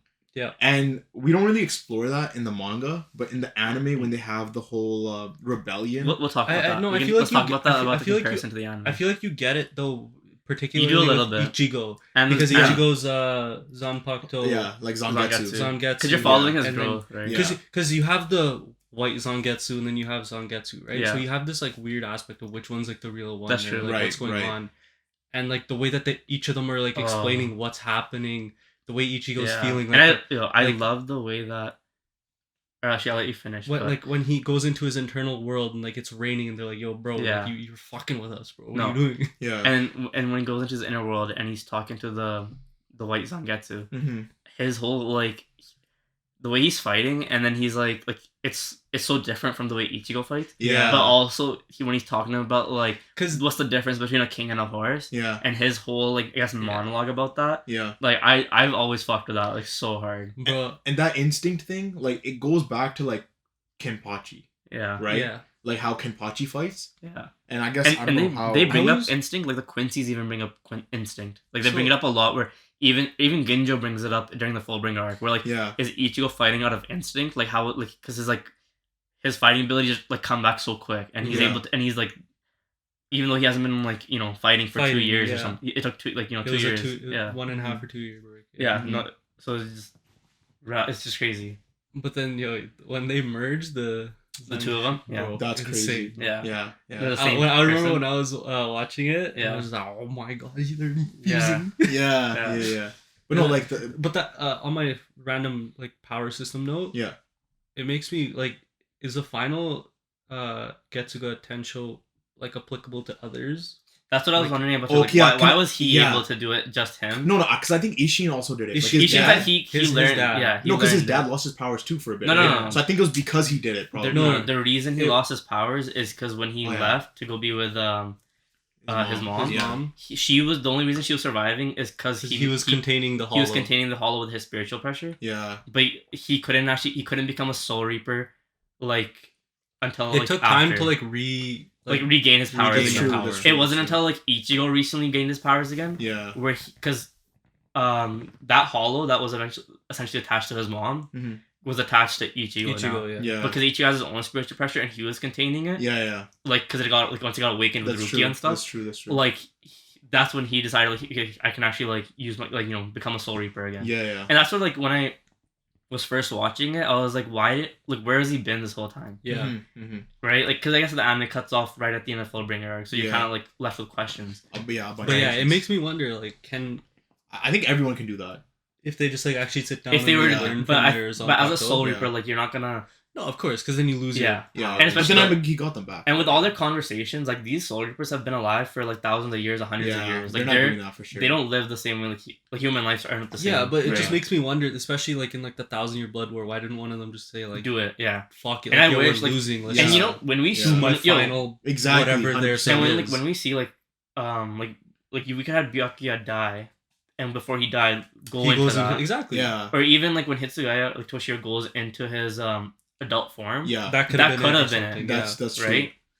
Also, But I think it, like, even though we're saying this, I think it's nice that like that's the only time that we see it. It adds Yeah. such a weird, like, unique People love that aspect. Yeah. form. That's a It's fucking so that's sick. top tier. Like Bro, the that's way one it of was the crazy. the way it was Random. executed, Everything. when he goes Insane. into it, when he actually Fights hits him with the Aizen. final Getsu. Yeah. the Mugetsu or whatever, right? Yeah. Oh my god. It's so That was lethal. Oh my goodness. Yeah.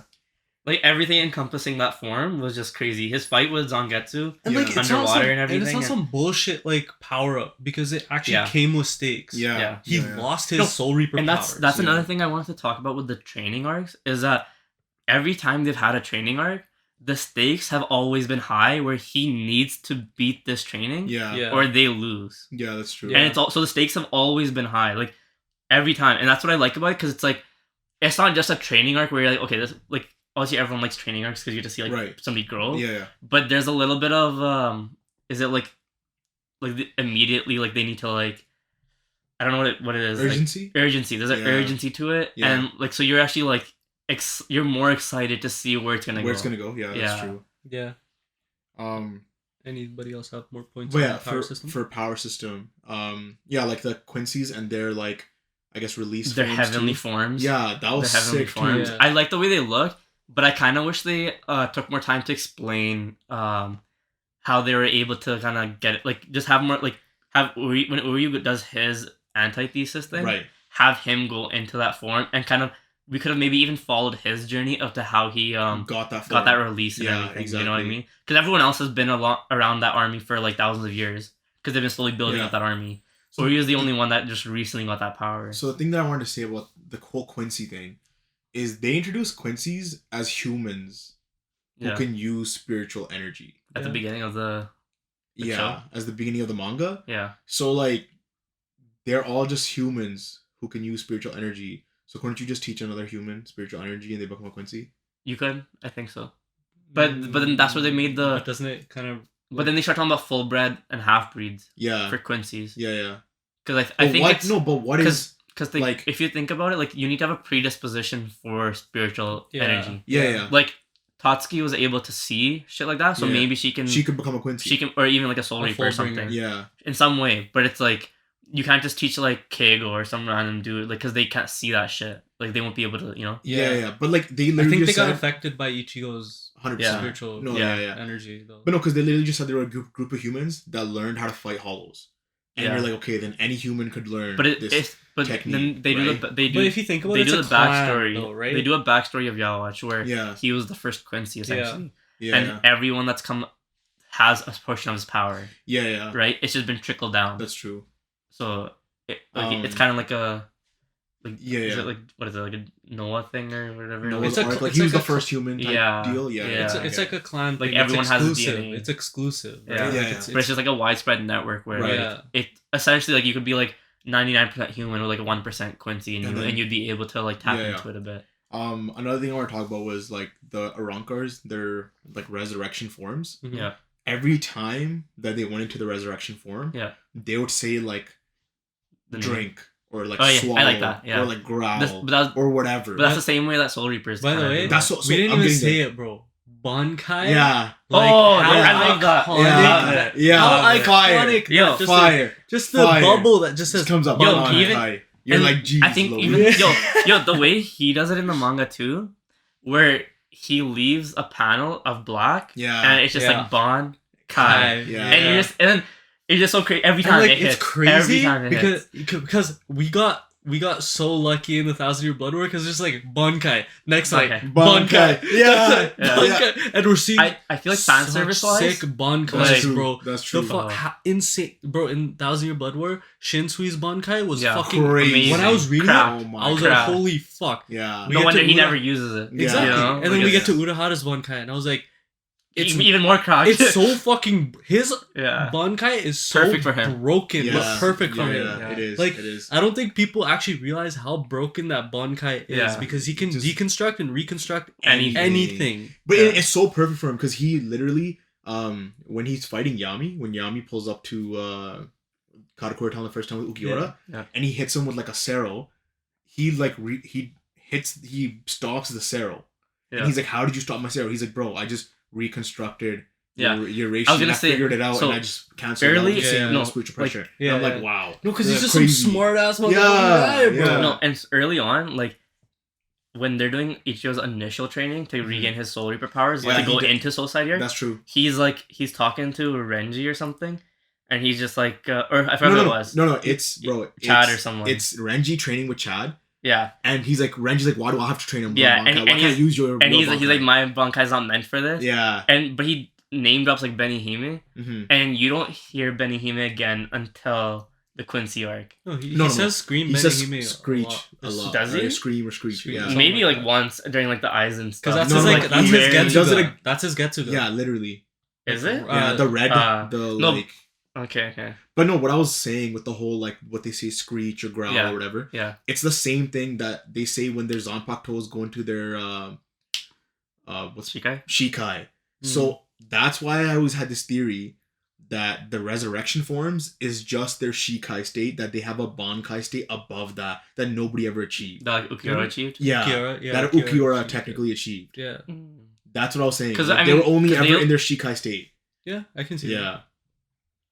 Yeah, that'd be a nice theory. I kind of think it makes sense because they only had like what 6 months or Yeah. something when they when they became Arankars and were given Zanpakutos Yeah, and stuff. because bro, if they have a Yeah. Zanpakuto, you'd assume they have a Bankai because it's Yeah. another But soul. the They resurrection, should- the resurrection was their Bankai. No, because they're basically their resurrection was like their original form, and they used their Zanpakuto to restrict it so that they looked more human, and they're like Yeah. re-releasing to like full power. Yeah. Essentially like how Frieza was, you know. But it was not like releasing a full power. It was like they basically just got power added on, Yeah. and then it like fully utilizes like both their powers, Yeah. like of the Zanpakuto and their original form. Because I guess you could say in their original form is when they were like their peak for like fighting ability and stuff. Yeah. That's what they're used to, yeah. right?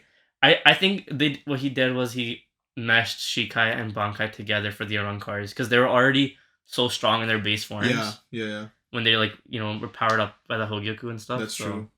The other thing I want to mention with the power system is that each Bankai is so unique. Each Shikai is so Everything's unique. unique. Everything's That's unique. just so dope. Like Yeah. you introduce a new character, you're like, man, what's a Shikai? With What's a all these Bankai? characters, Yeah. not like with the Quincy's, with the Rankars and the Soul Reapers, and even the Fullbringers, not a single one of their powers overlaps with another power, That's true. except for maybe you can say Rukia and Toshiro, Yeah. because they both have Have a way ice. of working with ice, Yeah. but they're two different ways of working Yeah. with ice, right? And that's one of my only gripe is that they only show 2 like elemental users. Mm. They use like fire and ice. They should have like they talk about that there's other elemental, Bankais, but like why didn't they show like wind or They earth showed or a anything? they you know showed what I a mean? Quincy that can control wind.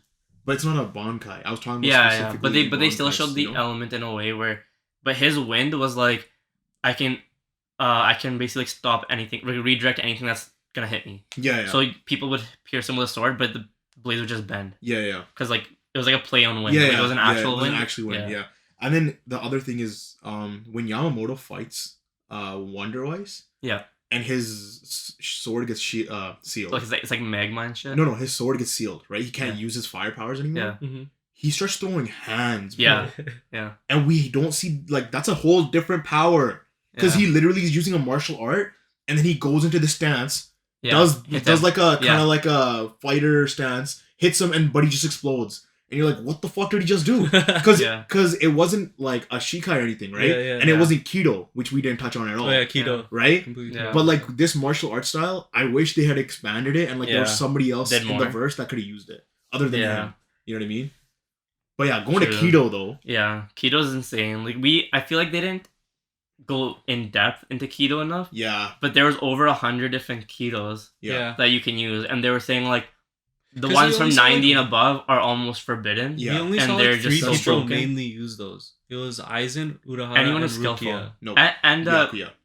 Oh, yeah, Bro, did Byakuya and the use it again? way Yeah. Byakuya And- used it was no, so and good you with his see, Shikai and his Bankai.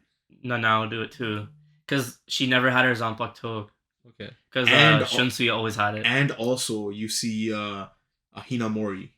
Yeah, Hinamori is skillful with it, Yeah, and you can see why she's like in Aizen's squad, yeah. because Aizen's so fucking like smart with the way Yeah, he yeah. compiles his shit up. But She then- was but then she was also- latching on like 5 different like Things Kitos at once. and just like. But then fucking also people you up. have he's part of the Vizards, the fat guy. I don't know his name. Hachi. Yeah, like he broke Keto guy, and then same Yeah. with Urahara's boy Shop with the, dude. with the mustache. Yeah. He was a Keto master, Yeah. right? You see both of them use Keto a lot too. Yeah. Yeah. Like you see, but I feel like they it would have been nice to kind of expand on it, because they kind of it's like they just Keto number this and it's good And for it the just happens. situation. Yeah. You know, it's whatever. And for it was the it was a situation, lot of the it's good. same Ketos rehashed a lot. Yeah. A couple you know, of them, like the one where you like Byakudai, like Shakaho. yeah, like just the same yellow one ones that you over- just kind of like stop movements. Yeah. Like it just kind of like a lot of them were just some of them, rehashed, right? Yeah. It was like Urahara's ceiling one was insane though. oh yeah, I that think one was it's- crazy. I think that it's one was because crazy. I think it's because most of those Soul Reapers, like the people that were using it, Mhm. they only needed to learn those Ketos and be skillful in those Ketos, because there's also like someone like Zaraki, like Kenpachi, that doesn't Oh yeah, no need to use chance. Keto at all, No and chance. he didn't even like bother That's relying true. on it. And even someone like Ichigo would never be able to learn Keto. He doesn't have like the skill for it. Like He could use like one Keto. He could learn something. because but they kind of made it a point where like you kind of have to be like not intellectual, but like Because Renji can use Keto. you got He can't use it well, but he can still use yeah, it. but like I'm saying, like it's more like the intellectual characters that are Yeah. able to masterfully use Keto. Yeah. Right. 'Cause- I think it comes down to like strategy, like the ones Yeah, that are yeah. actually going to be 100%. strategic And with actually the way be that able they to use actually it. Because you gotta fight layer it, are right? going to be Yeah. But the thing is, they never use because the reason why like Urahara got banished, right? Yeah. And then same with the shop dude that was with him. Yeah. He used a spatial movement Keto, and also like a time stopping Keto Yeah. on like the spot what's it called, the Vizards, so that he could like fix their holification. We never see that after that. Mhm. And like that would have been so sick to use, Yeah. right? And then even like I think it's number 99, the one that Aizen uses against Ichigo. Mhm. That's like time, space, and gravity. Oh yeah. And oh, Ichigo yeah. is just like, nah, bro. Get Yeah, that shit outta it's the here." black one. Yeah, That black yeah, thing that he yeah. does. And that's just beast as hell. Mhm. Because he uses it in the Quincy arc too, and that shit goes crazy. Yeah.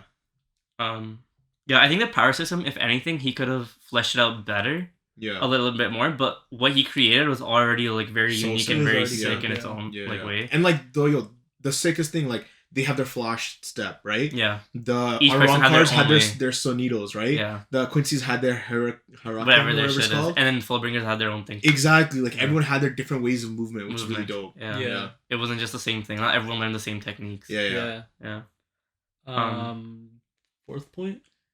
Yeah. Characters and Yeah. development of characters. So I Yeah. think I mean, but we have like a lot of characters. So The I'm- cast is pretty the big, way- but Yeah, our it's main big. cast is comprised of Ichigo, Rukia, Uryu, so. I was gonna say Orihime, Chad, we should Renji. talk about our favorite characters of like people that like characters that stood out for you, Yeah. and also the main cast essentially.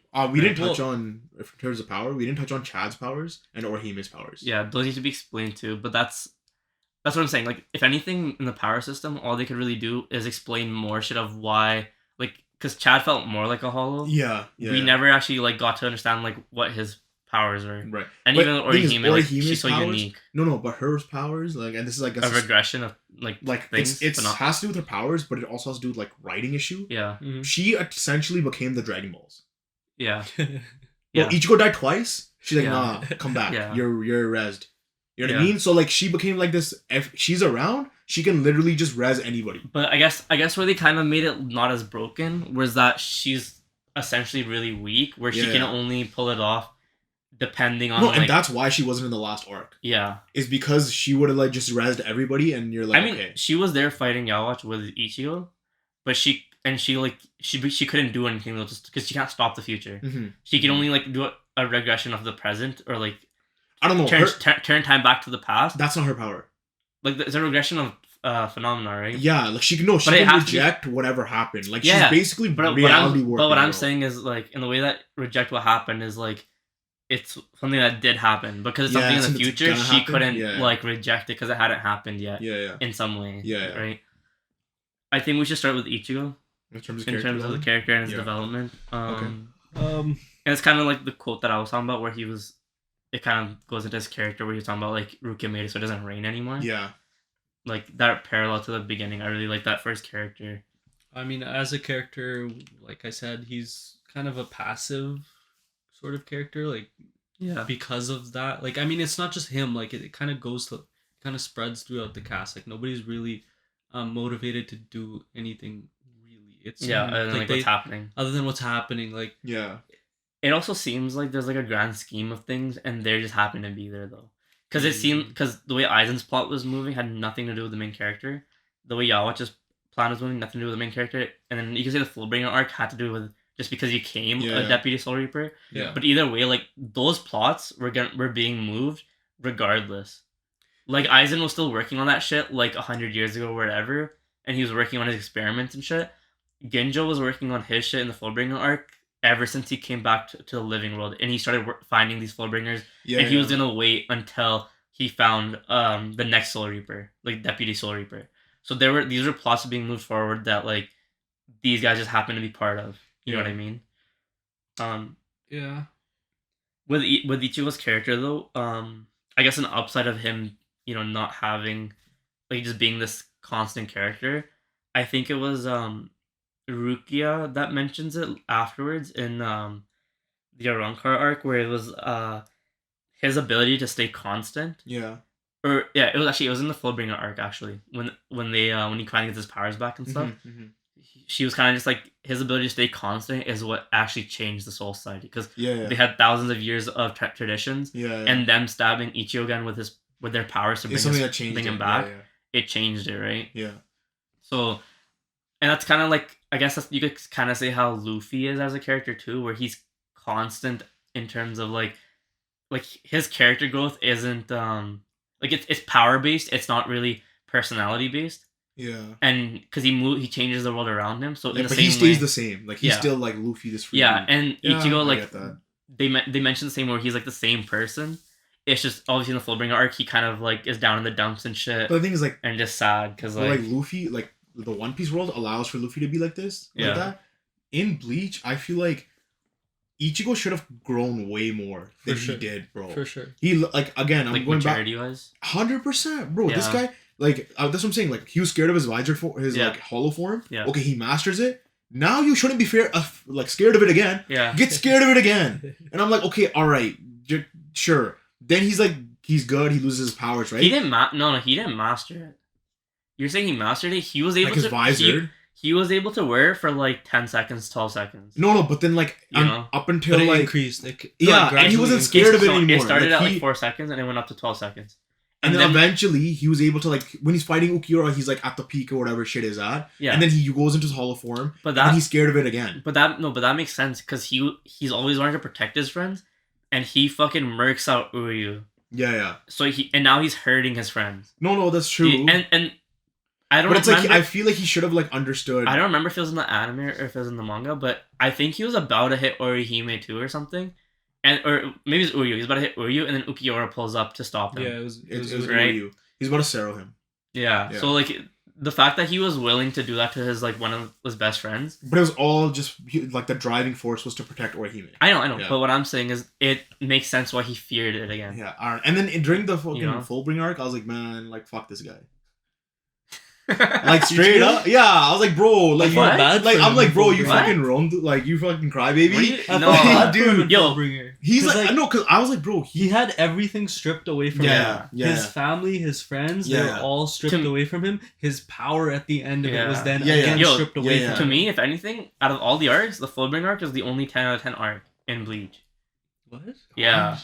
Okay, bro. And I'm talking about in like all. Let me just finish my point though. Go. Essentially, he had all this growth to fight Aizen, and he should have matured like crazy all through all that, right? Yeah. And then in the Fullbringer arc, he all of a sudden just running away like, no, this can't be true.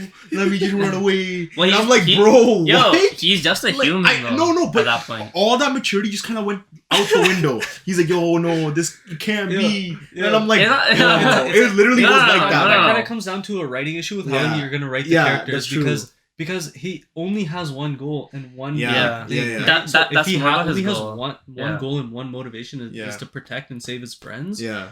he's not gonna mature the way that Yeah. you want him Yeah, to mature. yeah. There was no actual like development But of his see, character. that's what I mean. So he should have Yeah. had Yeah. more character development. For sure.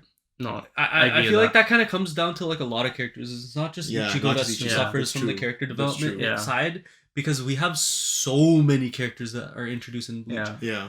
All that get some form of connection yeah. and like Yeah. to like the reader in some way. Like Mhm. he'll give them a backstory so we feel bad for them or something. Yeah. Yeah. Right? But then they never go anywhere. They never That's really true. develop. There's a few, There but are a there's few, a but it's not- decent amount that like that's just their character and that's all they will be. Yeah. But and that's fine because people are flawed in that way too, right? Where they like not everyone has to have growth. You No, don't need yeah. to have No, growth because from like everyone. You know, even when you like think about it, like the 'Cause- only real ones Ichigo encountered that he was able to like give them character development moments was like Byakuya, Renji, Yeah.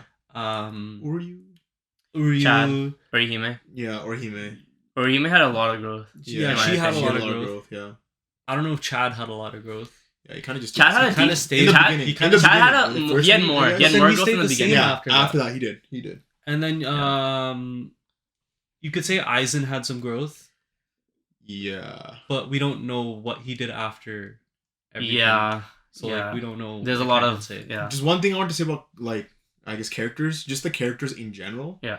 What Kubo does a lot is he'll introduce a character, and you'll see them a certain way, Yeah. and then they'll be the exact opposite of that. yeah. Every single time. Every single time, bro. Like for example, Aizen. They introduce Aizen. You're like, yo, this is a wholesome guy. No, but He Noitra. could do no wrong. What about Noitra? Turns around, right? And then that's what I mean. And then same with like even Tosin, right? Tosin's like this justice dude. Oh, and they turns turn him around, right? Yeah. The same with Gin. No. Gin was you thought was a snake. No. Snake, and he turns out to be No, because a good guy. Gin, if you pay attention from the beginning to the end, every time you'll see little panels or moments where Rangiku knows Gin from something, Yeah, and yeah. she's like, Flashing back. in a way, like they never say anything, Yeah. but you can kind of see that like she has a connection to Gin, and if you were actually like paying attention to that, like Yeah. this is something that like you pick up on like reading it again, right? Yeah. Yeah. But if you were paying attention to like the way she was feeling towards him and stuff, and even the way she rushed after him in that last little bit, Yeah. Yeah. like you could tell that like he was never actually a snake. But the thing is, like, when they introduce him, right? He's schemy. Like No, his 'cause- eyes are. so- I'm talking about when yeah. they introduce him. That's what I'm talking about. Because Like- even when they introduce him Yeah. and he's at that platform and he's breaks down Rukia. That's not when he gets introduced. No, but Okay. I mean they introduce him at the gate, right? Yeah. At the But I gate. mean like at the gate you don't really know what he's really yeah. about. But then later on, you see like little moments of When him. they he have literally a has an conversation interaction with Aizen, and Aizen's Yeah. like, And "Yo, I it's- know what you're trying to do." Yeah, and it's all like you're like, yo, this dude's fucking sus as fuck. Exactly. No, yeah. And as a reader, you're trying to you know like, he's there's- sus. You 100% know he's sus, and he's there's- always sus. But there's like, nothing there that you can read in between the lines and No, think, no, yo, but he's a he's- good guy. exactly. But they call him a snake. So now when he's a snake, he could also be a snake both ways. Like he can snake For out sure. Aizen, and he does snake out But, Aizen. but we think Right? he's a snake in terms of So yeah, like he'd be the one to kill Aizen or something. yeah. Like Like what you know how they pinned Aizen up against like the fake Yeah. Aizen? yeah, he was the one that killed. We think it Yeah, was yeah, Gin. yeah. And Right? it's And built nicely. That's what Yeah. he does really well though. Like he'll introduce a character, you'll think he's one way, and he'll be like the complete opposite way. yeah. Some of the characters. 'Cause Yeah, I yeah. feel like for some of the Espada, like they were just like that's just their for some of them that was just them. Mm. You know, like Yeah. they weren't like They were there like was- beyond that. Yeah, Yeah, but yeah. You know what I mean? doesn't that kind of come down to the fact that you're introducing so many new characters, but you're Yeah. not like because you're introducing so many characters, you can't give them that moment Yeah. to like Yeah. actually develop. yeah. So That's So that what- kind of comes down to this quality or quantity thing. and then that adds to the pacing and everything, right? Yeah. So like I feel like the way he did it, at least, it's like some people are gonna fuck with it. Like I feel like a lot of people, if Bleach was like your first anime or first few anime, like you really Yeah. resonate with it. Where like I like the way it all went. Mhm. But if you're somebody who's like more seasoned and you want something more like interesting and more like I guess Hunter x Hunter like, Yeah. where like they go so in depth with their power system and everything, Yeah. you're kind of like nah, like I don't want this. You know what I mean? So it goes down to like a personal preference thing, right? But moving on I think to it kind of comes down to like a writing thing, not a personal preference thing. I think really, because I feel like for some people, yeah, like, because if you're not able to give a character good development, that's a writing issue, bro. but I think, And then, but you don't need. But then I feel like this is the point where I'm saying quality and quantity thing. I think he tried to compensate for the With fact quantity? that he's not able to do that with quantity. Because you could say that he did have that quality of development with a few of those characters that he wanted to really flesh out. But then he's Right. throwing like a billion But if you- characters at us. I mean, that because we if you, should- I mean, we but if should you, care but if you, about. but if you think about like even One Piece or Naruto or whatever, like they have a vast majority of characters that do not get development. Rock Lee is a central cast, and he that's gets true. no development. That's true. That's true. And that's But and that's that's a whole different manga. But what I'm Yeah, saying but is, we're not what discussing. what I'm saying is that every manga is gonna have. No, it's inconsistency. Okay, Yeah, but but if we're you're breaking talking it about, down. Yeah. but if you're talking about like One Piece in the sense, One Piece only introduces a core group of people that you're supposed to care about, Like, sure. and those guys get the development. Yeah. The other guys are just the background guys. We're Yeah. not gonna care about But them. then let's talk. That comes down to the quality and quantity thing Yeah. I'm talking about. But then if you talk about like Kubo's just But saying not- fuck it, quantity. because I would argue that he still gave that quality to. No, Like, yo, a to handful God, of if they're guys. giving us 20 good characters, but like that we're supposed to care about, that's Yeah. our like sort of core. But he's only giving 3 characters actual development. That's a Yeah, issue of quality. that's true. I don't know if it is really 20 characters, but the fact that you did care about that many characters, I feel like is like just how well he made those characters. Like you fucked But that's what I'm with them, saying. Yeah, It's a yeah. quantity right? thing. But I don't He's think those giving are us- core characters because core characters are literally just Ichigo, Orihime, Chad, Uryu, and That's then a main cast, yeah, but there's a like- core of people that we should care about. There's the Like recurring? captains. Yeah, Yeah, you know what I mean? Like it's I mean, I could say like I didn't care about Ukitake, like even though he was a Yeah. captain, like I don't really care. And Soifon, like I didn't really care about those characters. but he's You know what I'm saying? Like The one thing I wanted to touch on though, about Ichigo. Sorry, go ahead. like it just the way he's presenting it all though is like Yeah. we're supposed to care about these guys. Even even at the end in the Thousand Year Blood War, or when we get to the Soul King, like it was Ukitake, right? yeah, becomes Like this, we're supposed to yeah. care about Ukitake the whole time, but I like guess, but because we didn't. Yeah. Yeah. but that kind of Yeah. like we're I supposed get to what feel you're saying. about. I get what you're You saying. know what I mean? Yeah. Yeah, that's true. What I was saying about Ichigo though was there's only 2 times in the series that Ichigo didn't care about like protecting his friends, and that was when Orihime like revives him. Mhm. And he She's fights, right in front and he of him. fights Grimjaw. He fights Grimjaw, straight up taking Orihime away. Yeah, and And he's then- like, he tells him straight up, I Yeah, can't fight you. Yeah, and he's like, I just want to fight you. Yeah. And then when he fights Ukiura too, Yeah. like both of those times, he just wanted Yeah. to fight. Yeah. I want the smoke. Yeah, exactly. I want to, moving from Ichigo, I kind of want to talk about Byakuya as our next character, just because that's the way I have it listed. I just want to talk. So I think so the way they do Byakuya's entrance into Bleach, I feel like was such a clean and cut way where like, I don't know if you guys noticed this, but like he speaks very little, Yeah, but you're hanging on every word he says, yeah, type of thing. that's true. And everything he says has importance. Like he's saying so much, and like to say when you were saying that a lot of characters do that, Yeah, I think Byakuya specifically did it so well. yeah. And then the other thing I noticed that like every panel that he showed of Byakuya, for some reason he was looking from a point where he's above and he's looking at someone below. It's Like, like it's an ang- aspect of Yeah. It's angled in a way where he thinks he's superior Yeah, and he's like yeah, nobility, yeah. whatever. Yeah. And he's looking down, and it's Yeah. not till where he fights Ichigo and stuff where you Mhm. start seeing panels of him either looking at like an even playing field or Yeah. even like looking above or whatever, you know. yeah. So I thought that was really cool just Yeah, for yeah. his character. No, like even Byakuya, when he's introduced, you're like, he's this cold, heartless guy. yeah. Yeah, Then you get his backstory, and you're like, damn. yeah, and yeah, you get his backstory and you Yeah. realize like he actually like is looking out for Rukia, and Yeah. it's like a vow that he made for himself that he's holding himself up to. Accountable, yeah. Yeah. Like he's like torn. Like doesn't know what to do. like it sucks that it's happening, but he has to do it because Mhm. he vowed that he would do it. Yeah, I think that's, and then him like so those little moments where he's like when he thanks Ichigo for just caring about Rukia enough to save her Yeah. because he wasn't able to like act on it, That's and then true. moving forward from that, you start seeing him doing like little things where he was like, where he had to take Rukia and Renji back to Soul Society, and then when they pull up in Wakamundo, they're like, Byakuya was like, yeah, like he told me to bring you back. He didn't say to keep you guys here or anyway. Yeah, You guys yeah. can fuck off. Like he starts That's all I becoming care. more and more brotherly. Like Yeah. you see that. Like side. he's still upholding his orders and the law and shit, Yeah. but like he's carrying more like those little loopholes that he's finding loopholes purposely so that he can like satisfy both sides. Where Yeah. he's still being the brother and he still has his vow, right? Yeah. So I thought his progression was really dope, and then Yeah. Yeah. the way it should have ended in the Quincy arc with him dying would have been like It would've the been perfect way nice. to like tee it off. And right? you know, he doesn't show any emotion up Yeah. until Ichigo uses Bankai on him in the Soul In Society Soul arc. Society arc? Yeah, he's like zero emotion, Because unfazed by he's shook everything. because he's like, there's no and way then, you have and then he Bankai. does No way. Bankai, and he's like, oh shit. Yeah. And I think like actually this is gonna be like it's an art perspective I'll talk about afterwards, I guess. But yeah, yeah, Byakuya is definitely one of those characters that got a lot of development. Yeah, Yeah, like, like, even even when he like, steps I in- said, he was one of the few Yeah. that got. Yeah, like he Actual steps in to development. save Rukia when she fights the Ninth Espada. Yeah, Like, and she- saves, yeah, no, no, saves like, her, essentially. well, they like mutually destroy each other. Yeah, But then the Seventh Espada pulls up. pulls up, Yeah, and then he's he, like, "Nah, you're not touching my." Yeah. Like he's literally like, no, bro. and the way he says it too, he's like, this guy's like chapped. He's like, yo, you chapped on me because I did this. And he's like, nah, I'm chapped at you because you're pointing your sword at like no. something So like. let me explain. something like that. I'll say it word for He'll word. say it bro. word for Hey, word. hey, I didn't Bro, have it written down like Yo, that. I don't even have it written now. He has Alright.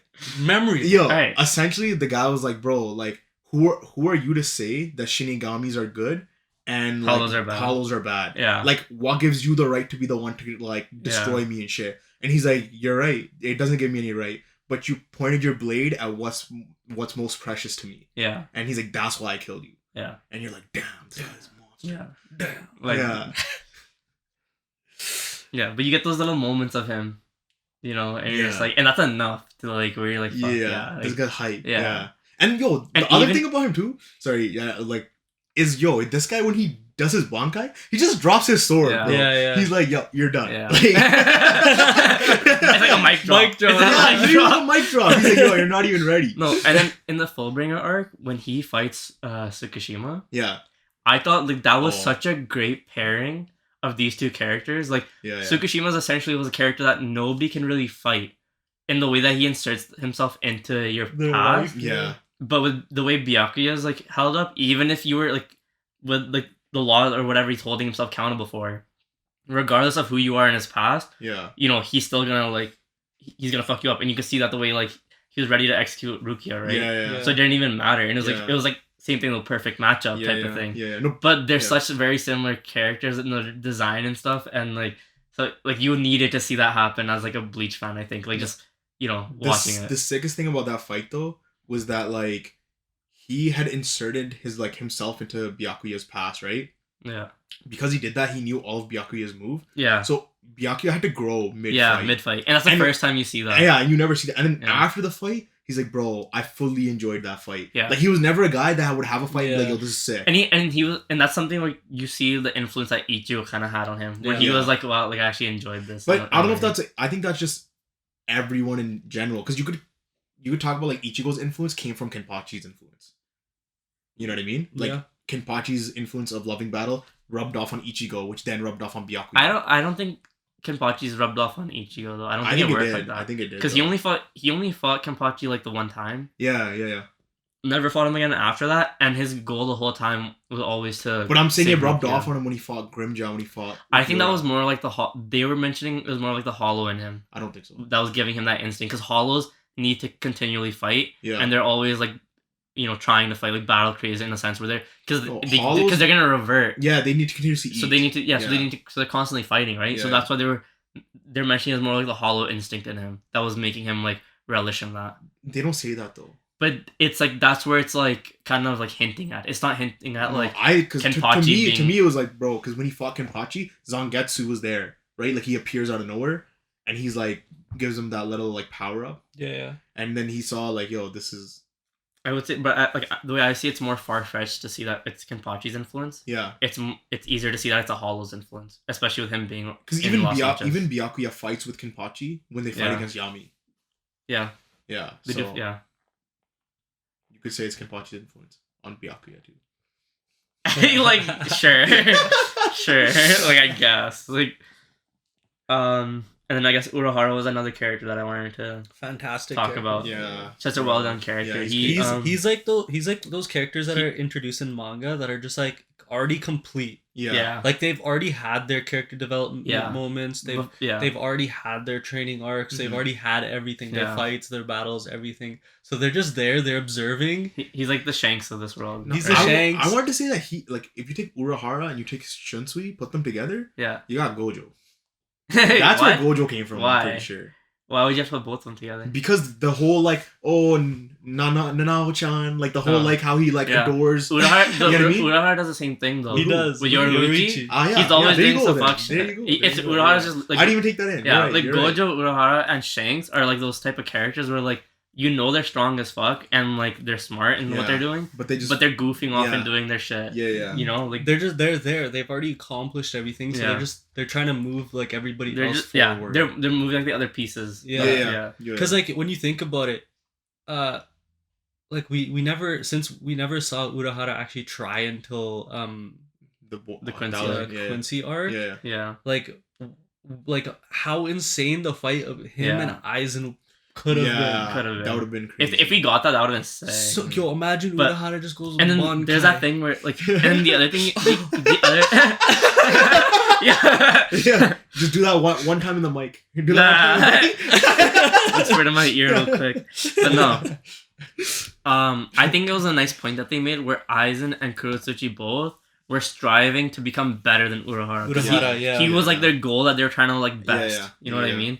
And And that kinda speaks that's even crazy though. and it speaks to his ability because even though we don't see Exactly. Urahara do too much, like he does a lot without having like He does. There's enough in terms of narration and Yeah. what other characters are Just- saying for yeah. us to Yeah. know just 'Cause how Exactly. when you think broken about this like character when you is. think about like the fights that Kurosuchi is going through and what Aizen's doing for like the grand scheme of plans and shit, yeah they're so intricate yeah and they still feel inferior to Urahara. So you Yeah. can tell like how crazy his shit is. That's and then true. with Urahara, like he doesn't have to account for like all these little things in a way.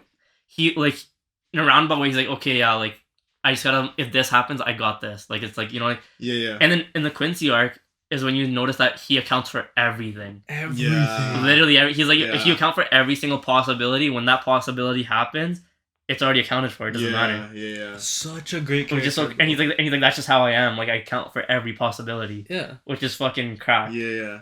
You know, he's a Such a dope good- character. yeah. Like Loves he his didn't, Character. he didn't need development as a character. No, he he didn't. just, like, Yeah. He was already perfect. Yeah. bro. Yeah. Like all you have to do is give us glimpses of his powers, and you're like, yo, And- amazing. So then after, I guess I'm gonna go into Orihime a little bit because I gotta Yeah. put some respect on her name Fuck, 'cause- no, I'm kidding. because she's not Sakura, right? Yeah.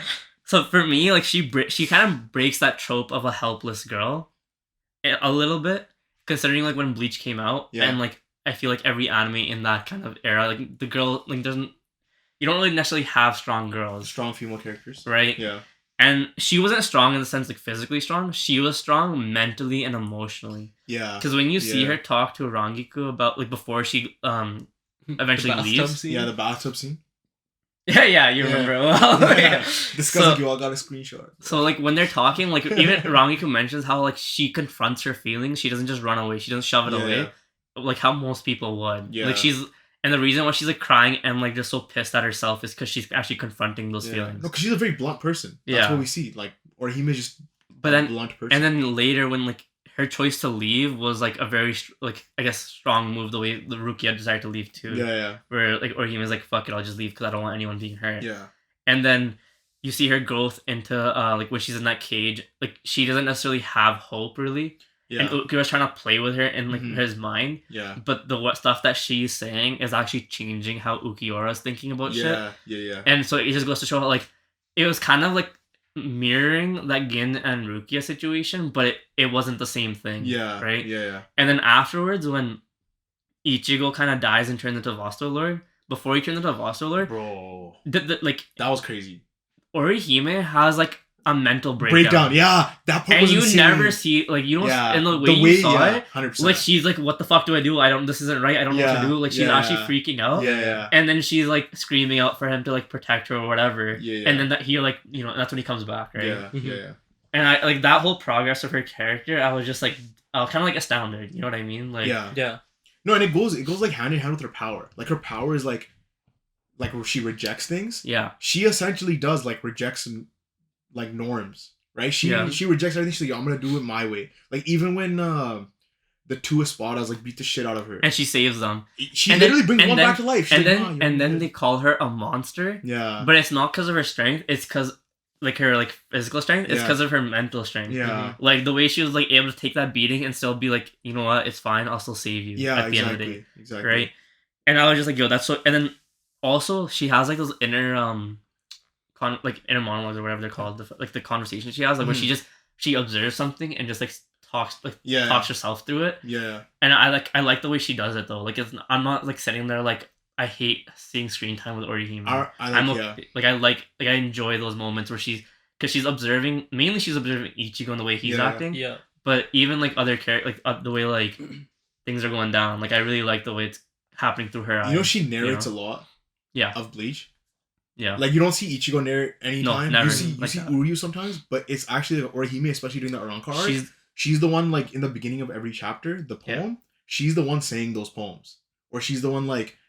How do you know that? Because I searched it. I searched up the poems to get like a deeper meaning. Yeah. Like where did you get this? Because there's a poem in front of every volume essentially. I guess. But it was like a quote or some shit, and I'm like, who the hell said this quote? Like, where did you get it from? No, they get like deeper knowledge for this plot, so they show a little square thing. But this is where I want to go into like the uniqueness. Yeah. Right. So the reason why I was like looking into that, right? Yeah. And it would just be like, yeah, Orihime was the one that was saying that. I was like, man, they never said that's that crazy. in the thing, but it was her. Yeah. No, she's very like an observing character, and you kind of see the changes in Ichigo through her. Yeah.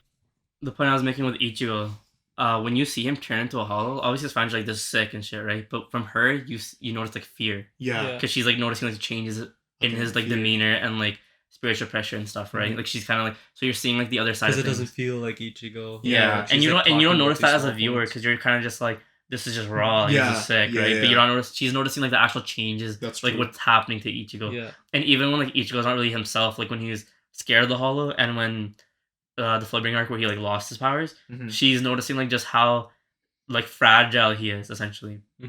Because in that Floodbringer arc, she's like, I can't tell him about actual shit that's going down because you know he's gonna feel like shit because he's helpless. He can't do anything. Yeah. Right. And he's gonna want to try to protect him, but at that point, Orihime's stronger than him. You know what I mean? Like, you know what I mean? Yeah. Like, yeah. So, dude, I just want to divulge and talk about a fucked up character really quick, just because like we have so many great characters, and then you're just like, we got fucking Kurotsuchi. What the fuck is wrong with this? Mayuri, like what, bro?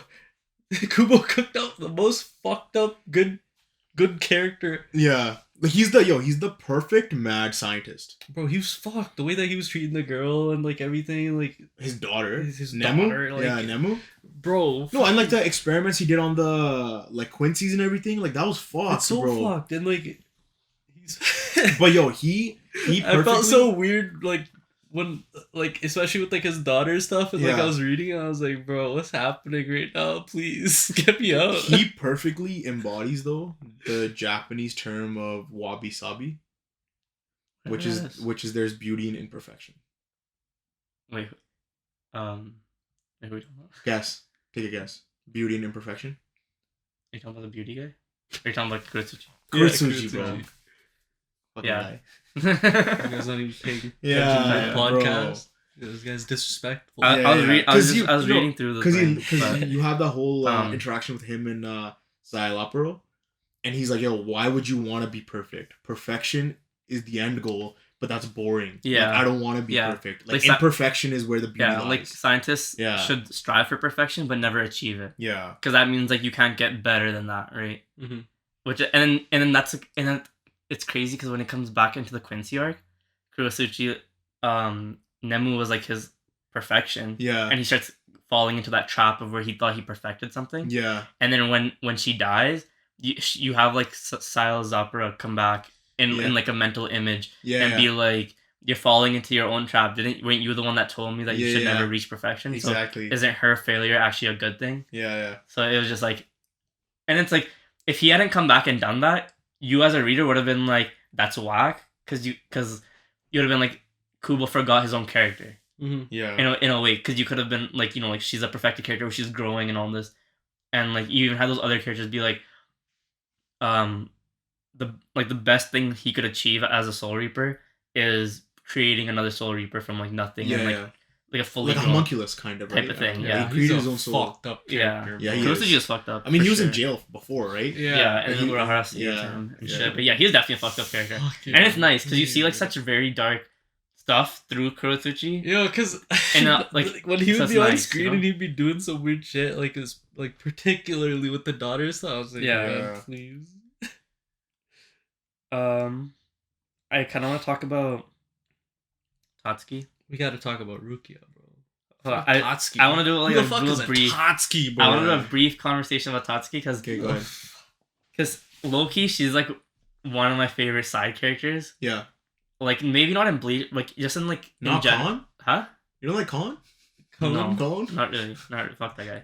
Like, What do you mean? he, You like got he's okay. forgotten so He's okay. fast. What do you mean? Huh? Bro? I I don't got know. forgotten so fast. Yeah, I'm on- like on 100% Deji was inspired by him.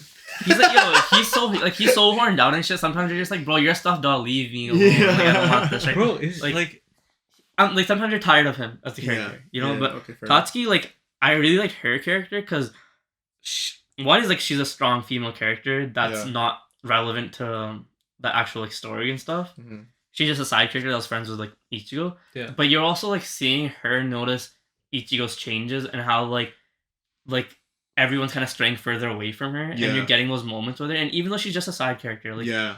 right, and it's nice to see that like yeah, he's going through this whole journey like Soul Reaper shit, but like you don't really see his normal life being affected until you see like the way these side characters are That's true. reacting, right? Yeah.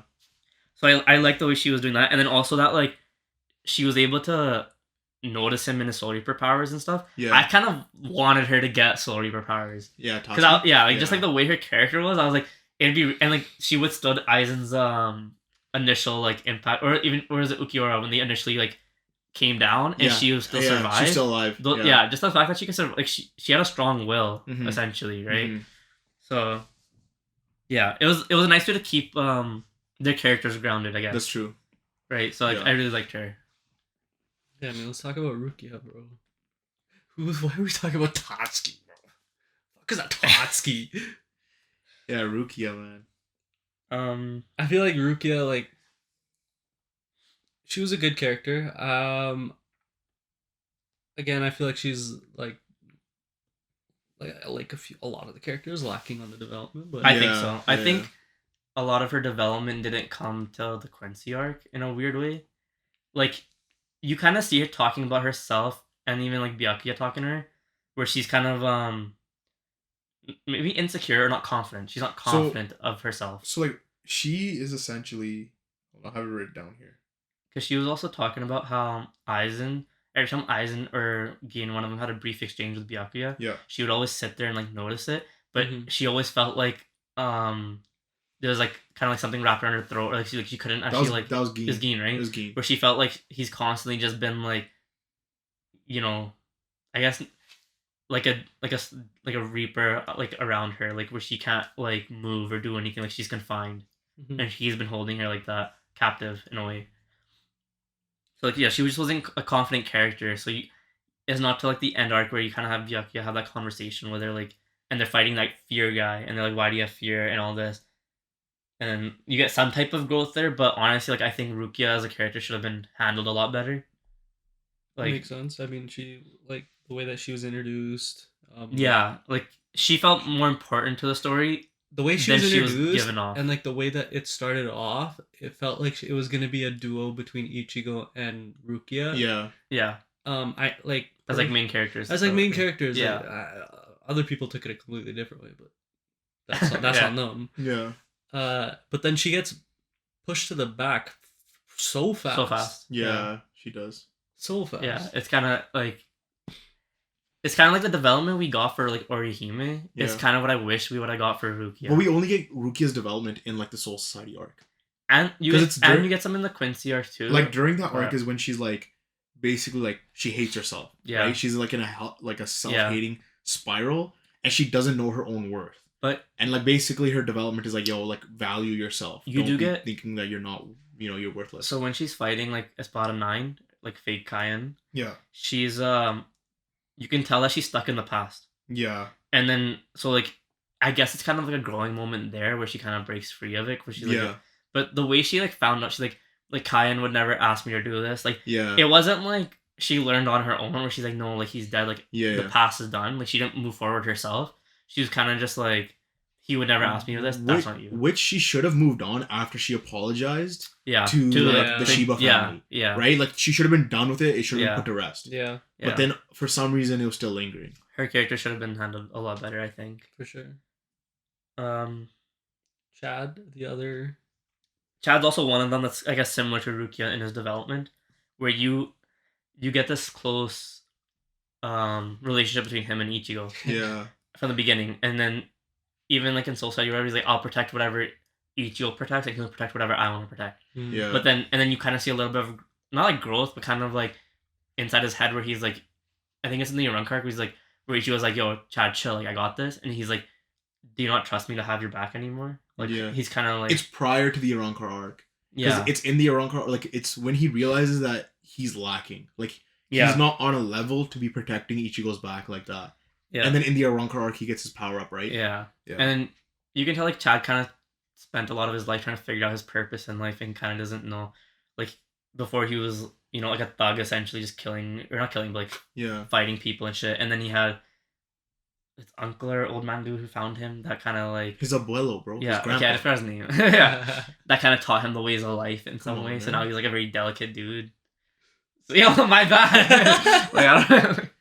No, like the thing is, The way I felt like he was so stagnant as a Yeah. character that Yeah. like even like those inner thoughts or whatever, Yeah. it never wasn't wasn't enough. enough for us I to be feel that like, too. yo, yeah. him being a part of the main cast, like It wasn't enough at all. Dude, he was Yeah. always the same. Like he was always just Chad, Yeah. yeah. right? And then he's not even in the last arc.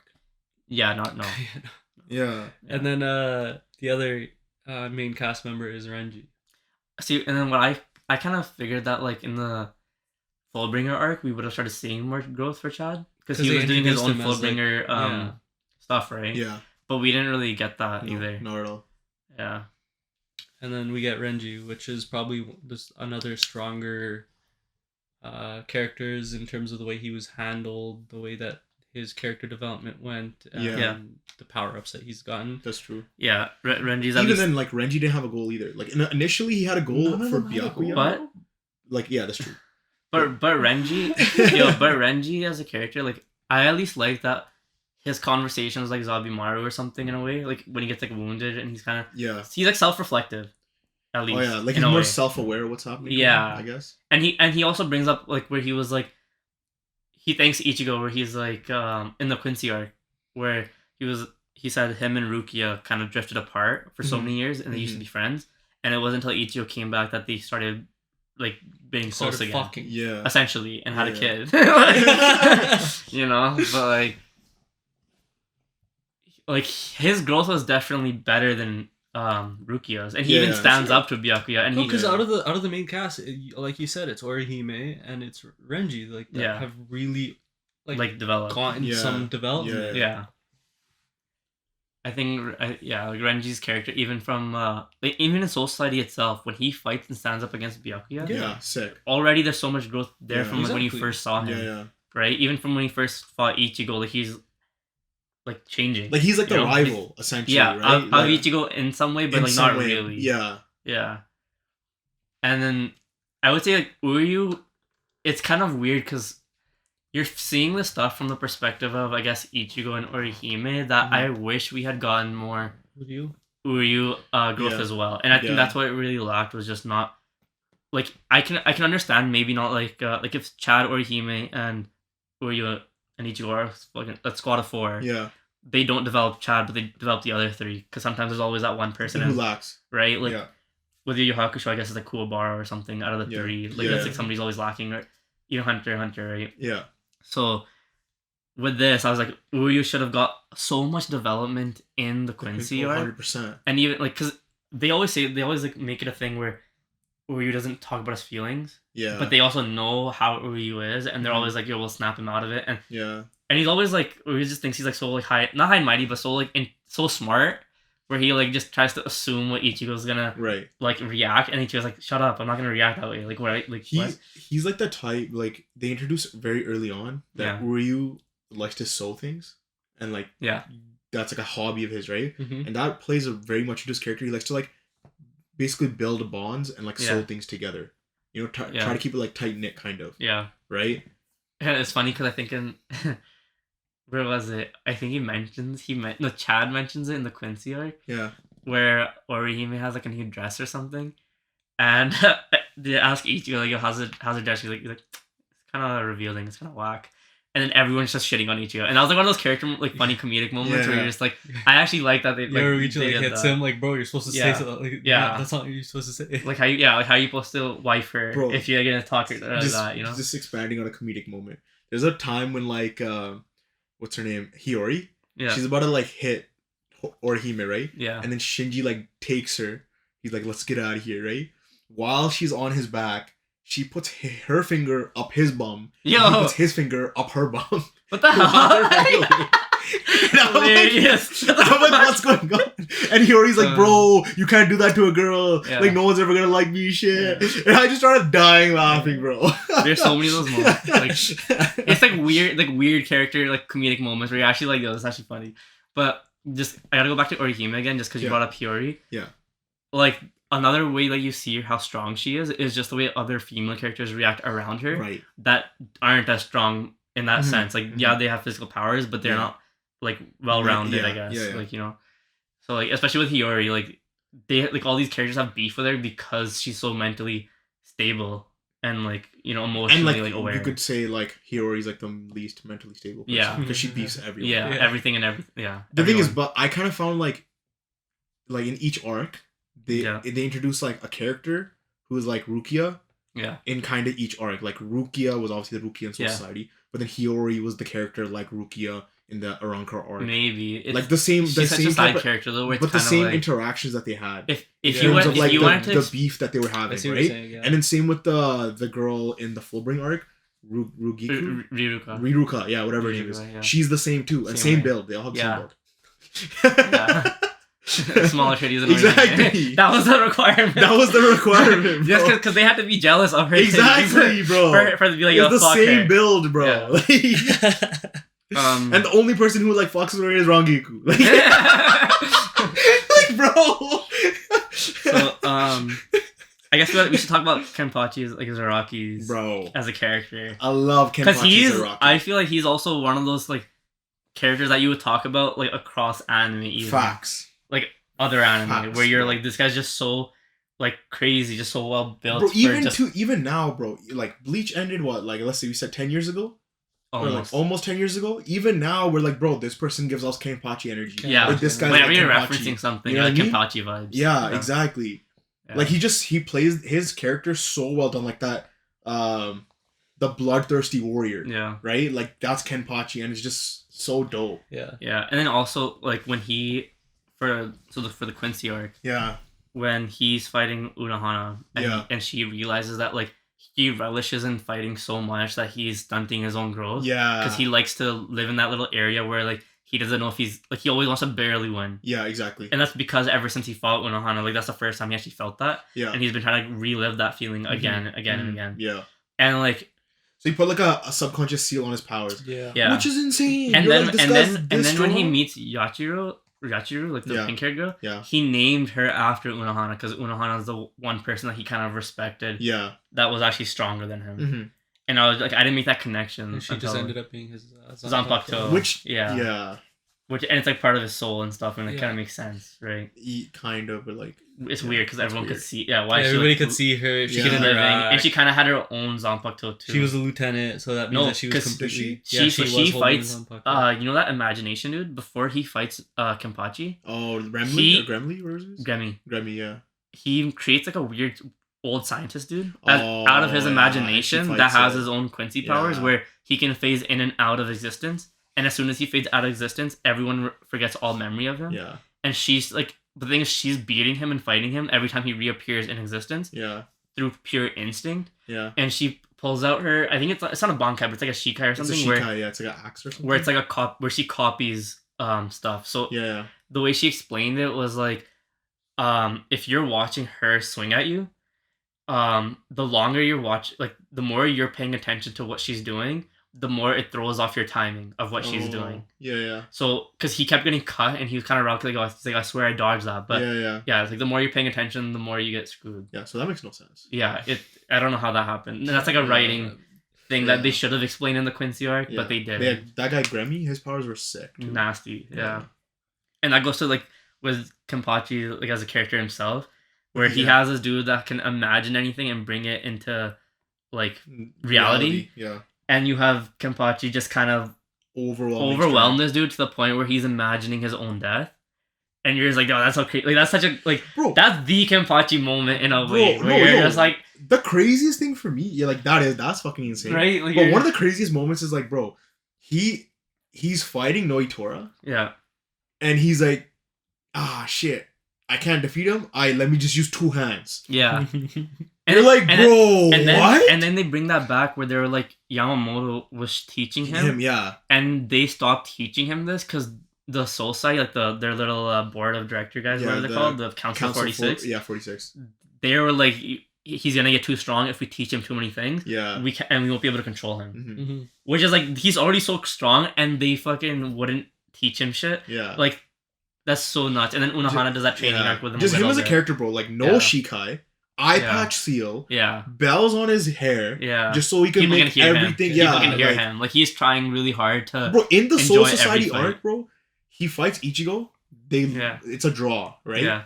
I mean, technically, Kenpachi won because he's trying. Yeah. But then he goes on to fight 2 captains at the same time. At the same time, yeah. And you're like, when you're like, I guess from just watching the anime, you're kind of like, this makes no sense writing wise. Why Kenpachi's so weak before it, and then eventually so strong. Even during the Aranka arc, because I remember initially when I was watching this, I was like, bro, why is he so strong? Why is he able to fight this Aranka who's like rolling Ichigo guys? Like, he shouldn't be, unless he had a training arc that we didn't see. No, 100%. But that's not until later on that's revealed that he used sealed his own powers. Yeah, and I think, and that's what makes it okay from a writing standpoint, where you're like, this makes perfect sense because that's how his character is and everything, and you fuck with it so hard. Yeah. And so just moving on from him, I think Aizen, we gotta talk about him as a villain. You want to talk about somebody else before we get to Aizen, or no? Before we go to villain, I think we should talk about Yoruichi really quick then. Okay. Just to round off. Yeah. I have a few more characters. Well, we shouldn't go that deep into every single character. Yeah. I was just in terms of like main cast and main side cast, Yoruichi's the last. I also want to talk about my favorite people that I saw like in development. I think you can say that in your bias sort of. Sure. If you want me to. You're gonna talk about Ukira. This man? Yeah. I kind of want to talk about Ukira a little bit, but I mean, I had Kira I was talking about because just the way he. I'll just do it real quick. If anything. So Kira, I just really like the way he had like such a realistic approach to fighting. He wasn't like anime-esque. He was kind of just like, you got to like the people you kill, like you have to take that in. Yeah. Like you're not just engaging in pointless fights. Like you're not supposed to fight just to fight for the sake of fighting. Like you should curse me, you should hate me, even after I kill you. Like I want you to never forgive me because that's how it should be. Like killing isn't such a. It shouldn't be such a lighthearted thing that you're just doing it. He's trying to create vengeful spirits, bro. Essentially, yeah.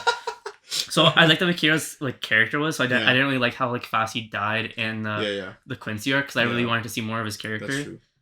Ginjo as a villain in the Fullbringer arc was a really dope character because to me that was the Fullbringer arc in itself was not a rehash, but it was so similar to the chapter Black arc of Yu Yu Hakusho. Yeah. So I fucked with it so hard, and just Ginjo as a character was almost like he was different from Sensui, but also like Sensui at the same time because I really like the way he was hiding himself as a friend, and this whole plot that he kind of conjured up to like stab himself twice and whatever, like and also like him and Ichigo were in the same boat as Deputy Soul Reapers, but Ichigo had his own way of thinking about things, and he's like, I don't give a fuck. But this guy was like, they're kind of like lying to me, they're cheating me. Like I can't trust. Like I hate these guys. Yeah. And he like fell so far. You know what I mean? So I really like that too. And then I guess so Ukiura is like the main thing I wanted to talk about was because he's my favorite character from Bleach. Like I can't just not talk about him. So like first like his introduction. You got that Vegeta and Napamon that you talked about, right? Yep. But then also like the psychological manipulation that him and Aizen do about like with Orihime. Yeah. And because he's talking to some random like he's talking to Gin about it, I think, where he's like, we went through like these steps to make sure that when she like comes, she's basically like it's her own free will type of thing. So I like that, like he was, and like he can like he's playing essentially with her like that, and then over that course of like his growth with Orihime, where he believes kind of like the world was one way, and he was just like he's kind of like my eye can see everything because one of his powers like he can transmit whatever he sees. Yeah. And he's kind of like I can't see this heart that humans speak so like fondly of. Yeah. Right. And then Orihime has like a whole standpoint of what the heart is and stuff, and then with Ukiura's like final fight with Ichigo's like, oh, like I'm starting to learn your attacks and stuff. Yeah. Like before I couldn't even react. Yeah. And then he's like, is it because I'm becoming more hollow-like, or is it because you're turning more human? Yeah. Right? Yeah. So it's like a nod to that conversation you had with Orihime, right? Yeah. And then afterwards, when he's like kind of going towards like where he's about to die, he kind of has like he's putting his hand out kind of to like grab Orihime's. Yeah.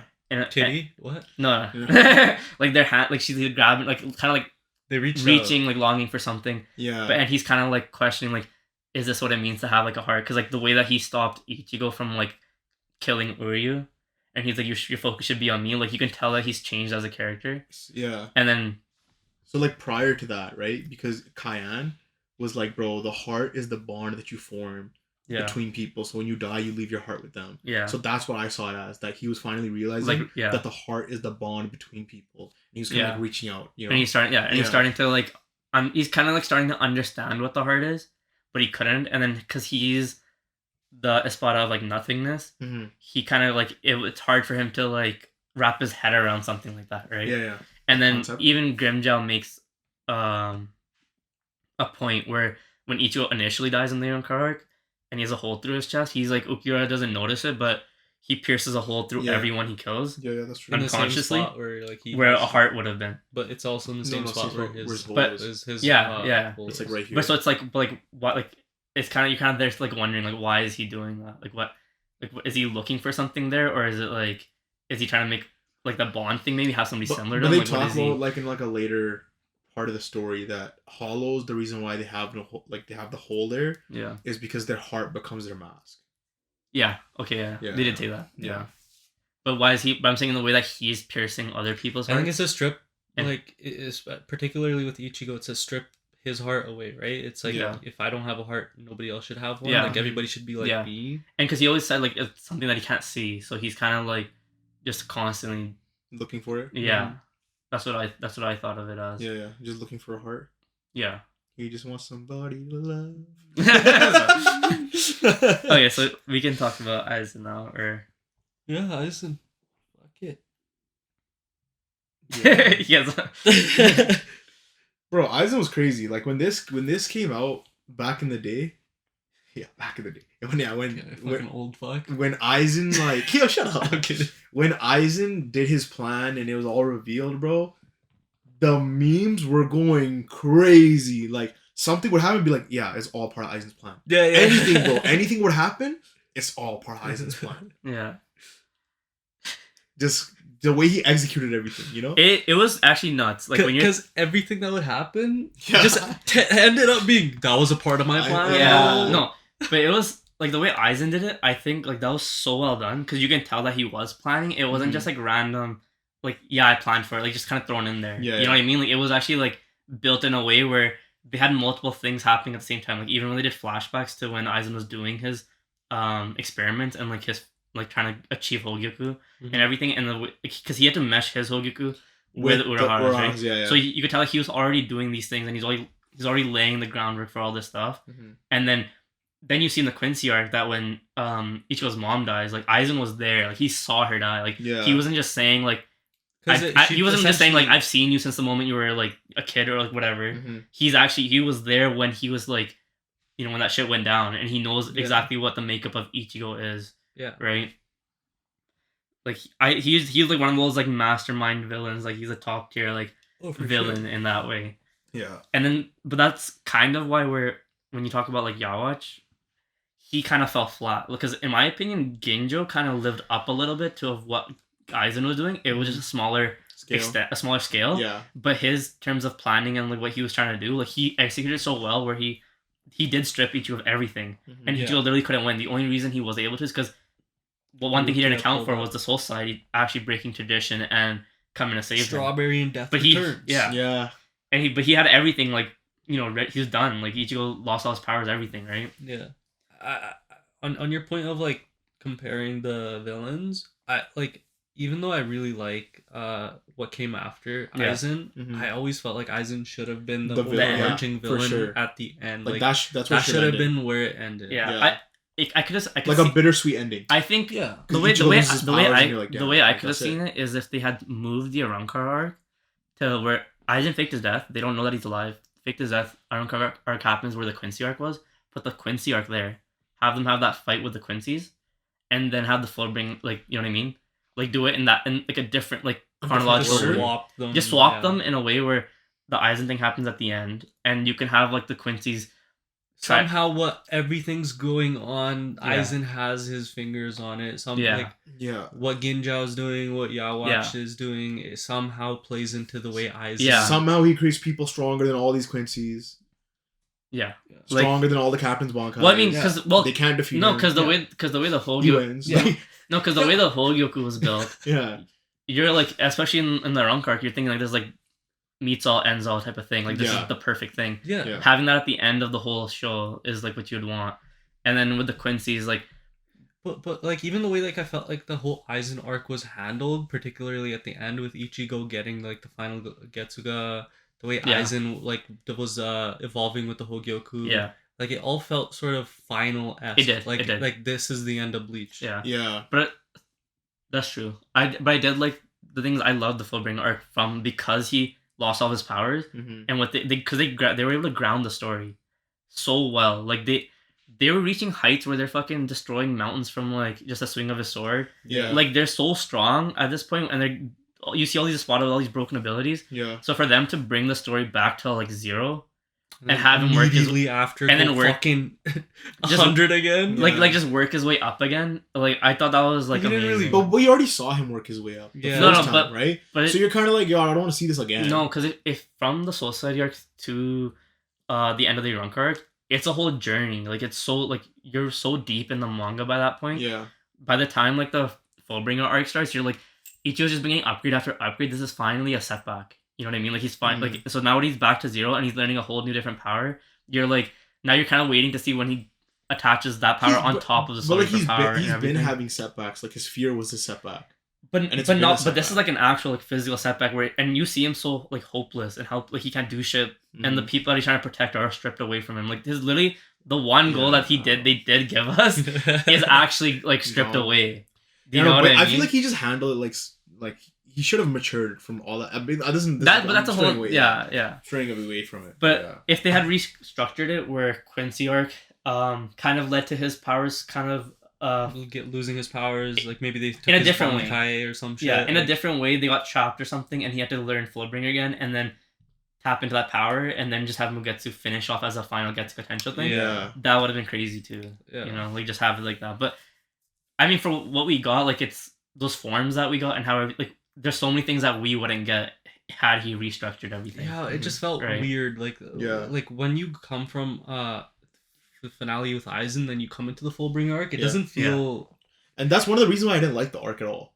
It feels almost out of place. Like it shouldn't have ever happened. type of Exactly. thing. Exactly. Yeah. Yeah, I can see that. So for character, we can talk about character designs too. Yeah, I mean, everyone knows like Bleach has very great character designs. Like that's like one of the one things that Kubo was just people that you know, Crazy yeah. character designs, bro. but like Like, his bro. art style's crazy. I love it, man. Like, Art it's, style 0.5, art and animation. Does that count as cards? Yeah. I guess you Continue your thing. We would talk. It's just in 0.5. okay. Yeah.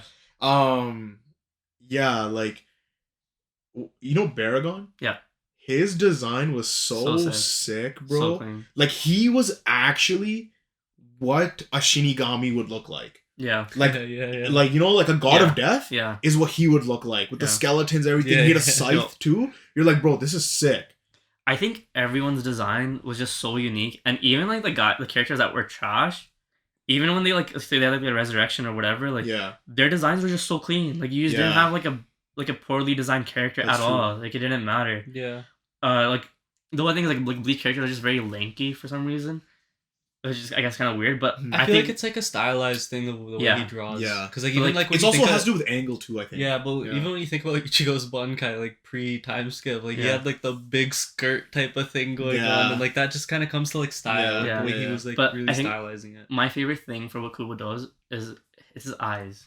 The way he does the eyes for his characters, Yeah. Mm-hmm. like it's like the sharpness of the eyes. Yeah. Mm-hmm. And for certain characters, you can kind of see like how fierce it is, or like almost like how much they don't care about what's like. I guess with like Byakuya or like Ichigo in certain especially.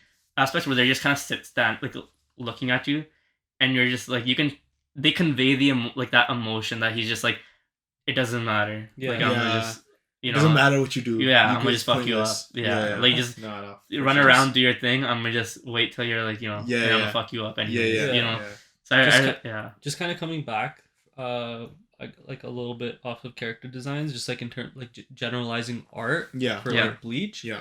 I feel like art is like Bleach is one of like The best their points. biggest Yeah, like strong positive points. Like selling points, points, like yeah. selling points. Yeah. But then it gets weird because it starts off so well. Like not the characters. The characters are always drawn perfectly, Yeah. but then backgrounds just suddenly start to disappear. The background's nothing. The background's almost nothing. Yeah. Like Always. there's so many like sections where like you see panels of them fighting where it's just white background, black It's just- background, and you don't actually see like Yeah. the environment. Anything, and like Yeah. There was- you really notice it in the Quincy arc when 100%. Yeah. because like 100%. he'll literally have a panel with Ichigo like when he uses visor like fusion form or I Yeah, forgot and what it's just called. literally nothing. and in it's the just back. a white like Background. page and it's Yeah. just Ichigo. Mm-hmm. Yeah. Mm-hmm. No, like the 100%. art style, like you definitely see the progression of his art style. Oh, for like sure, post yeah. Soul It's- Society. Not It even was close. crazy. No, even middle of Soul Society. Yeah. middle of From Byakuya's first appearance, he Yeah. looks like almost childish. Like when you look Yeah. at him, you don't see him as like an heir to this like noble family. Yeah. He looks Right. more like a kid that's about to like a prodigy almost. Yeah. And like he still needs to grow. Mhm. Yeah. But then as that Soul Society arc's happening, every time he draws Byakuya, you start seeing it being like more like fully like developed Yeah, in a way. Yeah. And then by the time you get like I feel like it's done like almost naturally where every time he draws it, he slowly changes and makes it better and better. Mhm. Where by the time you get to that last arc, it's a whole like they look so different. Like Yeah. completely What's so- different. His so character nice design about- changes slowly. But yeah. Yeah, but it's so like little by little. Like it's not just abrupt. But when Mhm. you compare that last arc and their designs compared to like the first little bit, it's Yeah. so vastly different. Yeah. I feel like what's like that like is nice about following like a weekly manga like that Yeah. from start to finish is you actually get to notice like the art style Part like, of it, yeah. changing or getting better Yeah, or whatever it is like when even when we think about like D Gray Man when we think Yeah. of like the first like few, like yeah. beginning It's of the so rough. it's so rough But now it's like and then the now you most see it beautiful art I've yeah seen, exactly like, that's straight what I'm up. trying to like it's Yeah. very nice to kind of see That's that true. progression The like when Ichigo fights like himself, like Hollow Ichigo in his Yeah. inner world. Yeah. Bro, that was drawn so beautifully. Like the buildings being Yeah. destroyed, everything Yeah. was so well He- done. And like Kubo does show those sections of where he does have landscape shots, but then it's just when it comes to fights, he starts like he's first focusing on the fight, and then he doesn't do the landscape anymore. Yeah. And like I mean, like it's nice to have the landscape there, but like reading it, I didn't have a problem because like he already showed us the landscape, you already know, and like even when they like about to start a fight, you still see like a landscape of where they're sitting before That's they true. start the fight. That's true. So he's always showing you the setting before it happens, and then it's just once it happens, it just gets stripped away because Yeah. they're just fighting at that point. Yeah. Yeah. on a note of animation I thought the animation for like Bleach was pretty well done like It I never was. like Yeah. it was like we saw it progress too Yeah. since it was Airing from the beginning. continually That's from true. like week to week Yeah. Even like, the new anime, like it looks just looks crazy. even Crisp, crisper, bro. like, Yeah. even crisper. but like you It's crazy. really get to like see how like how good the animations start to Yeah. get like in Yeah. a Fullbringer particularly It was top notch. top notch It was but top then you notch. also get some of that Yeah. when he does like his final Getsuga. Yeah, it's Yeah. like towards the end of that, but like Bro, they definitely when he made it like swings prime. his sword, Yeah. and he's like, "Bro, that was your This- Getsuga Tensho," and he's No, like, "Nah, and that's just a that's picture like of my blade." and that's like the cherry on the top of like that arc. Of like why I Yeah. was saying it's like a 10 out of 10. It's just like I feel like it did everything. That arc just did everything. Like like, 'cause, you know, all the other arcs, like, there's areas where, like, Bleach lacks and, like, Mhm. things and stuff. Mhm. I feel Yeah. like this was well enough where it hit a lot of those points where some arcs were missing out on for some of them, right? Like, even Mhm. though, like, other arcs might have better peaks for certain things, like fights or whatever, Mhm. there's other areas where you're like, you don't get to see this in the other arcs. Yeah. Do you know what I mean? So That's that true. for me, that's why I felt like it was the most 10 out of 10 arc in that sense. Yeah. You know, because you still had that villain, you still had him pop off at the end and go crazy, and you saw all those captains come back and have their fights and go off and stuff, right? Like, Yeah. yeah, Yeah. Animation as well. Just a quick note that I completely forgot. Like this kind of goes with the background thing. Um, he does a really good job of like creating like the human world, like Yeah. already Yeah. said. Yeah. But then like his drawings for like you know, Soul Society, like it kind of lacks.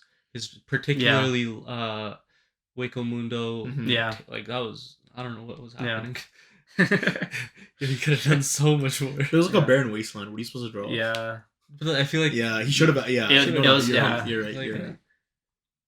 that's like a weakness. Like Mhm. And to they also being have able to create and draw That's like true. different They worlds also outside have- of what we already know because like Mhm. it's I feel like it's easier to create something that's already existing. Yeah, so the other thing is with That's 686.5, I guess, the new one shot or whatever that they added, with Styles Opera came back from Hell. Mhm. So now yeah, hell, okay. hell is like this whole thing that we haven't even touched on now.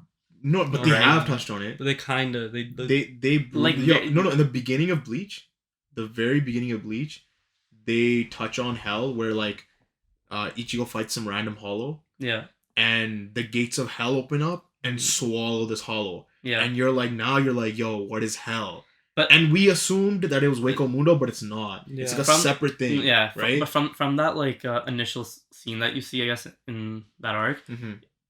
they're saying it's hell because they don't know that they don't have knowledge of like Soul Society and all that stuff. So afterwards, you kind of just assume that like he went to one of those things, Right, but then it's like, where did this gate come from? Who No. like who took him? And then Because somebody like a hand like yeah, stabs him and just takes him. and then you have that hell movie, but that's not really canon. That's not not canon. canon. Yeah. But then you actually have the one shot that is canon, and he came from hell. hell. Yeah. So now like hell is this whole area that they haven't Which is kind of actually fucking expanded hilarious, into. by the way. His kid was sending people to hell when he Yeah. thought he was like doing something good. Yeah, Kazu. But yo, so then how does that Kazui. work? So like now with the introduction of hell, doesn't that like retcon his whole like soul? I thing? don't know. Where I need to balance the Yeah, world, I don't- souls in the human world, soul in Soul Society. How are they going to hell? I don't know. I think that's 'Cause why it it was was a- like a one shot just to but- kind of leave it. Like, if he could kind of expand it further if he wants to do like a Boruto thing, and do like a whole hell thing that they never tapped into, because the story that they had for Bleach never permitted needing hell at all. Like it had no I relevance. mean, it could have had They they relevance. could have. They could but have they written could- in a way where it would have. Yeah, But because I mean, no, because it wasn't Yawatch trying to be like the one ruler of everything. Yeah. yeah. So And hell he would've been never some- mentioned hell. Exactly. He always mentioned like the other That's things. what I mean. But I think it's because he always mentioned the three places as in living souls, as actual things. 'Cause I think hell might have. That doesn't make sense. I feel like hell's Your soul gets trapped in hell. I'm pretty sure. That's how it No, works. I meant the living place, Soul Society and Wikamundo are all places where actually like they're still living, like they're still living souls. Do you know what I mean? So when he's talking about his whole that whole last what is it, conversation that he's having with Aizen, Yeah. right? He's mentioning just those three places and how he wants to unite them so that way like death and that shit's not happening. Yeah. Like the way it is. But I mean, if there's a hell, death is gonna happen regardless.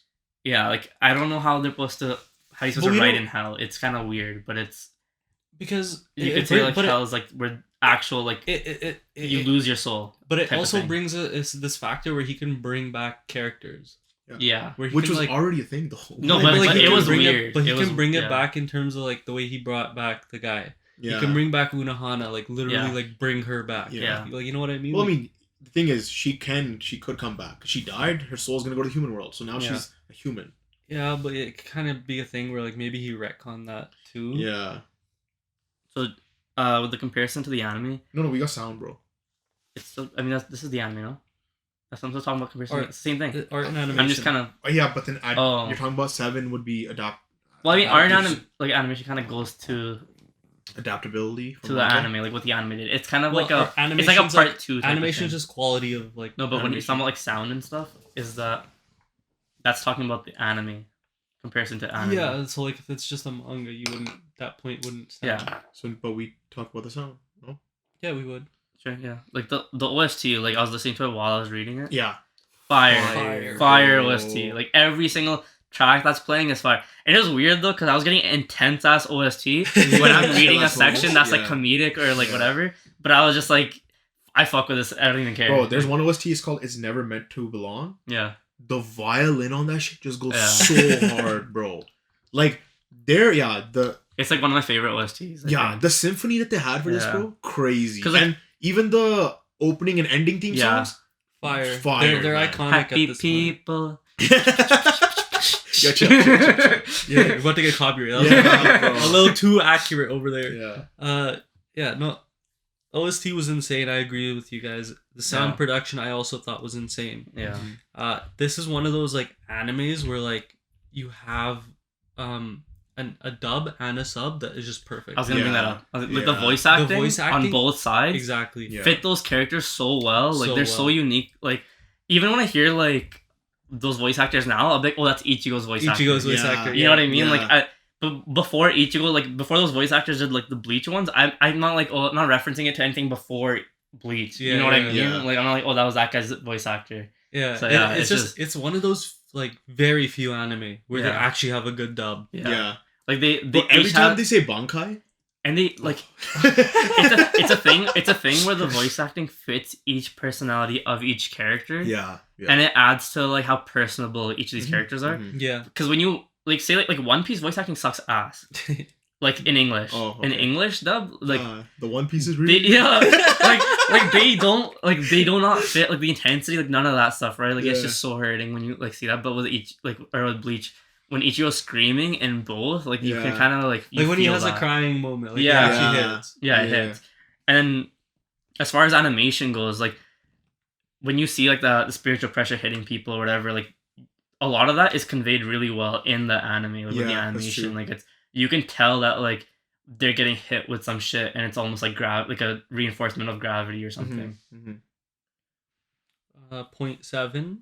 So The comparison. yeah, so Adaptation. the sound kind of bleeds into 0.7. Yeah. It's just like when Kirutsuji fights Xylopro, Yeah.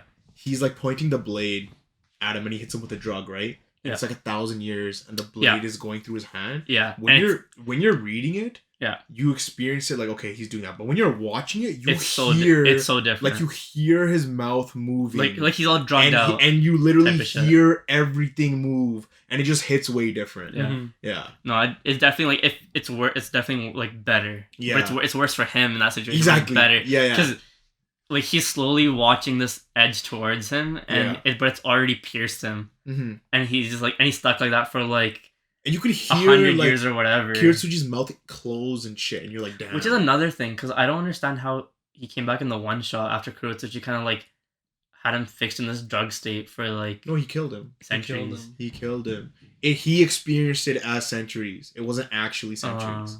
Yeah. But that's what I mean though. Like His low mind key, experienced it it's that like quickly. he died, but his mind is still there for centuries. No. No, he's bro. He was processing shit so fast that like time frame felt Yeah. like a century to him. Yeah, It's like a Tsukuyomi, Okay. Yeah. Okay. if you will. But okay, so comparison.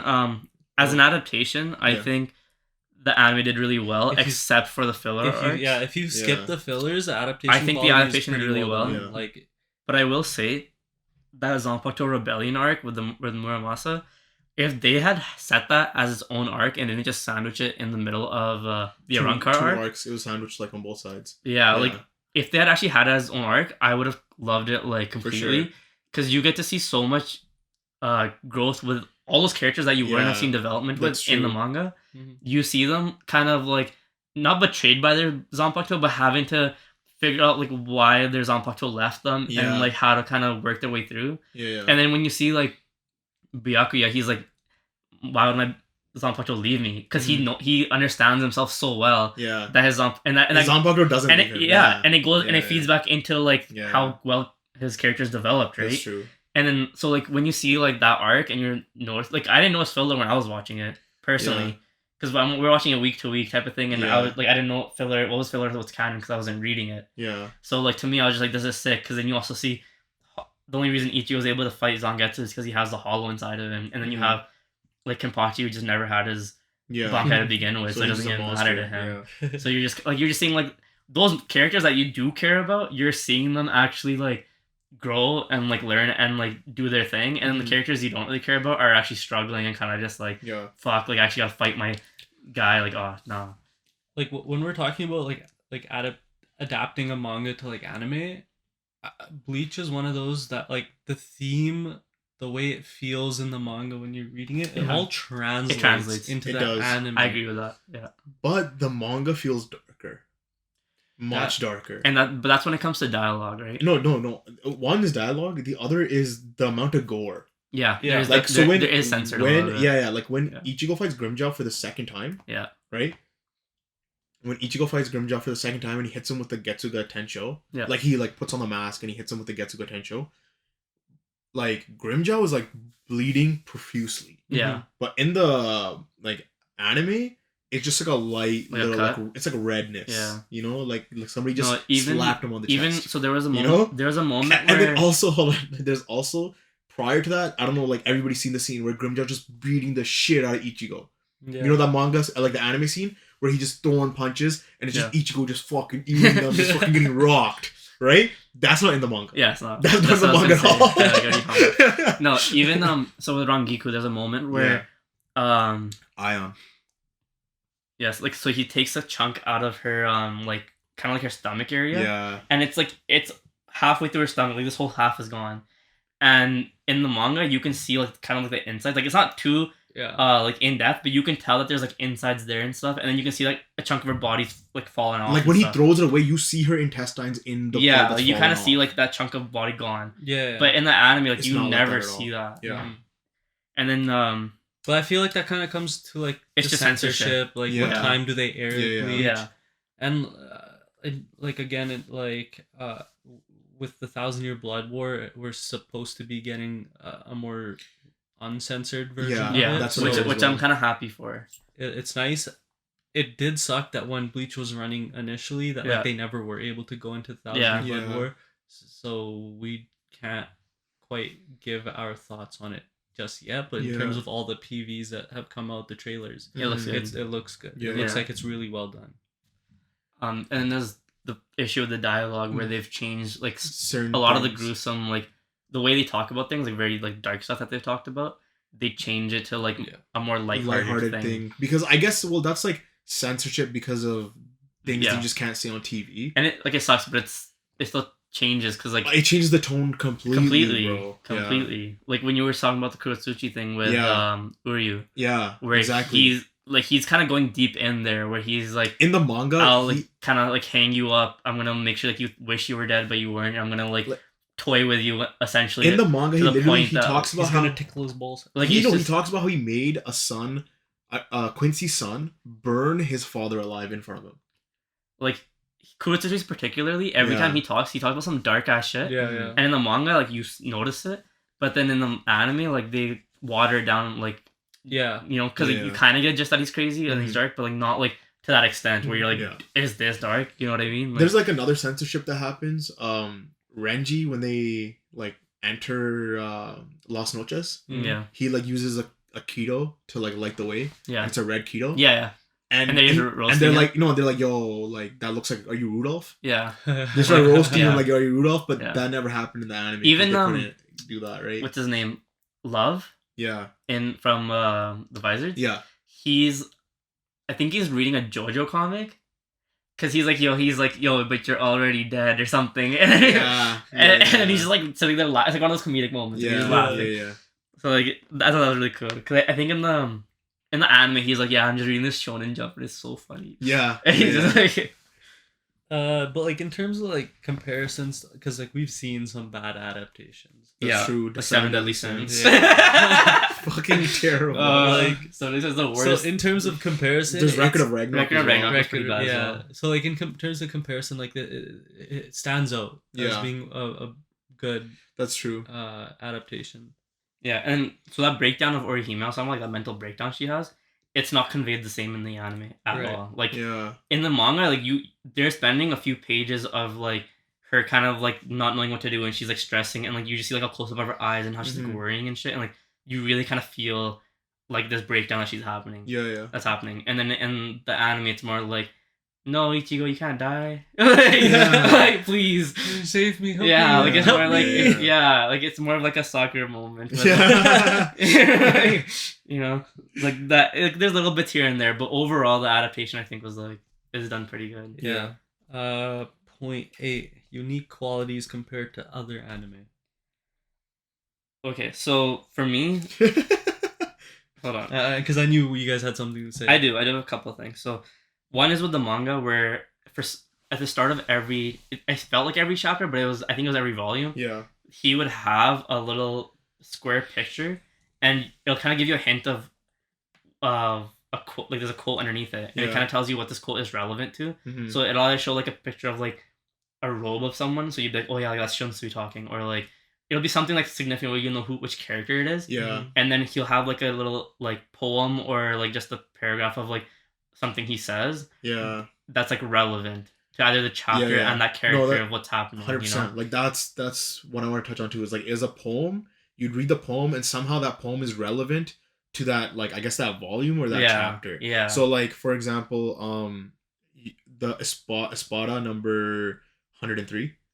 Okay. Dordoni. Yeah. He was like the guy who's like Nino? Nino, like the super Mexican dude. Yeah. Nino. Right? In that chapter, there's a poem about like fingernails Yeah. and hair. Yeah. How like people essentially like they do their hair, they get their fingernails done as like a sign of beauty, right? But the reason why they do that is because you cut your hair and your fingernails, you cut your fingernails. That's a sign that like death is inevitable. Like eventually death will come for everyone.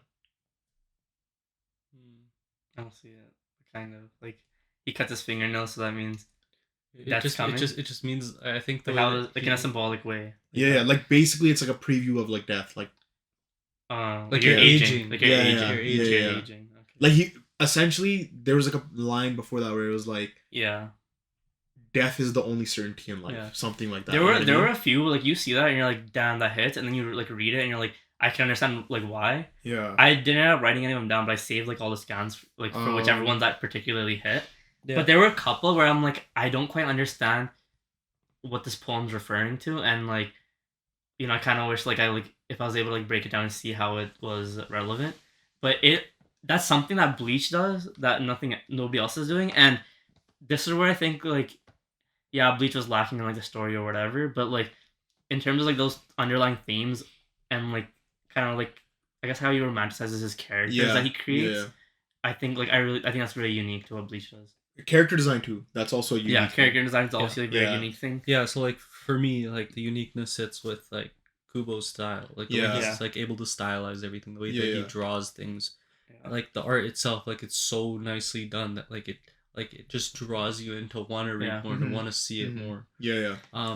Also, I feel like the power system was obviously like For quite, sure. especially in the time that it came out, it was Yeah. it was Yeah. very unique, Oh, 100%. and like it's still one of the best that Yeah. we've seen. Yeah. Yeah. How iconic is Bankai? Like No, Yeah. Ben. like Yeah. it's so iconic. Like the closest thing that we've gotten so far is domain Expansion. Facts. Like That's true. It's think That's about how true. long it's taken for Yeah. something to reach like Yeah. a sort of iconic Yeah. state that Bankai was. Yeah. Yeah. Like that's crazy to me. I 100% agree with that. But what I was gonna say is there was also something that I noticed. I think it was, they say it earlier on when, or I guess it was in Fullbringer arc or something where, Ichigo's classmates and everyone, Mhm. their memories are essentially erased and they forget about Rukia Yeah. and everything. Yeah. So I was just like, it was just like this idea of their like characters are actually being erased from memory, Yeah. and I feel like it was such a slept on like idea. Yeah. Because it's one thing of them just dying, but them dying also being erased from your memory Yeah, because yeah. of their death. Like a secret society, like Men in Black type thing, you know? Yeah, like it was Yeah. kind of like that kind of added to it in Mhm. a way where you're like, and then also with the Fullbringer arc, like him like memories being changed and Yeah, shit. yeah. Like it was like the memory aspect I really liked. I think one of the unique qualities, like especially at the time, is that the captains. Yeah, Like, what I mean is that, for example, when you watch Naruto and they introduce like new characters, like yeah, they're cool, but no character is crazy when you're like Hokage level, right? Yeah. A captain has like the gravity of a Hokage. Yeah. Like you're like, holy Yeah. shit, like this is like a, I you feel know what I mean? like each character is so uniquely its own in terms of its power and the personality.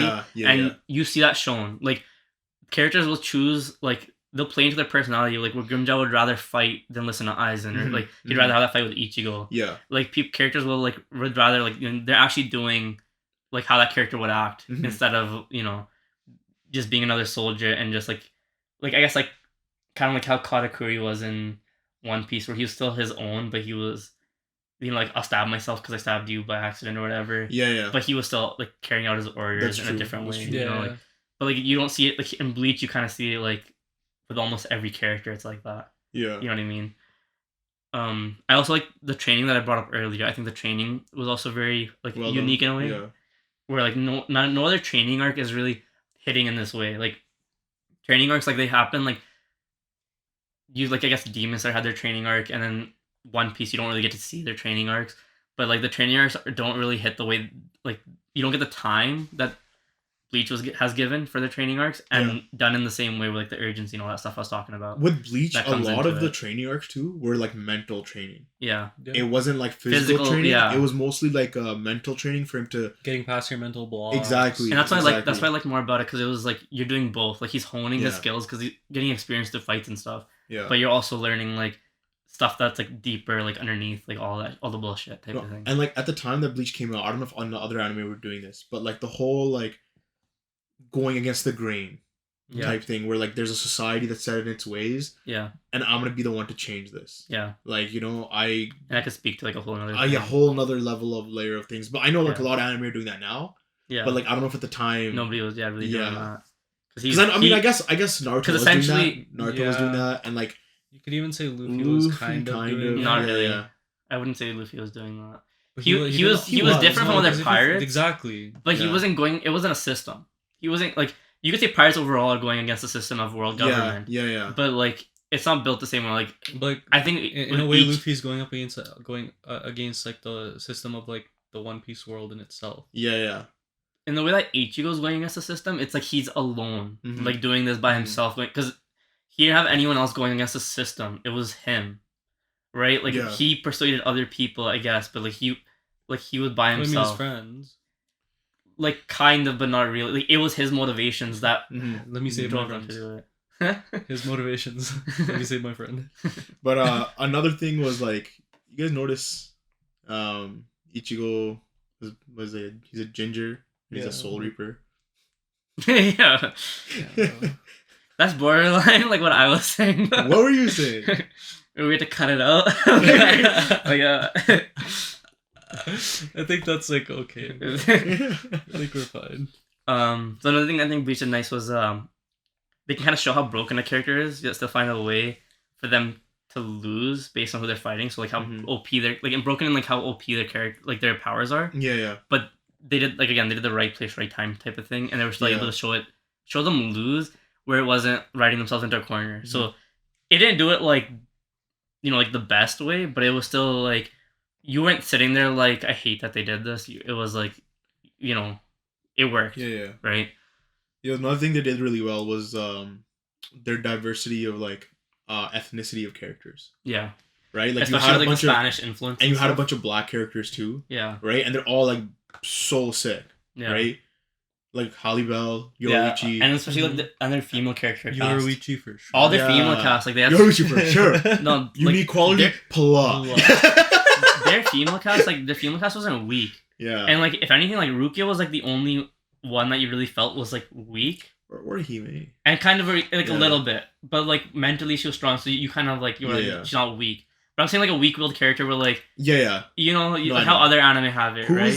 Who's the Like a damsel in distress, distress. type of thing where they can't really do anything. It's a waste of space. Yeah. And they're just kind of had have that, that with you too. But I'm saying Save the girl. But I'm saying like their Mhm. characters Damsel in distress, are or She's like literally in a tower. literally in the tower.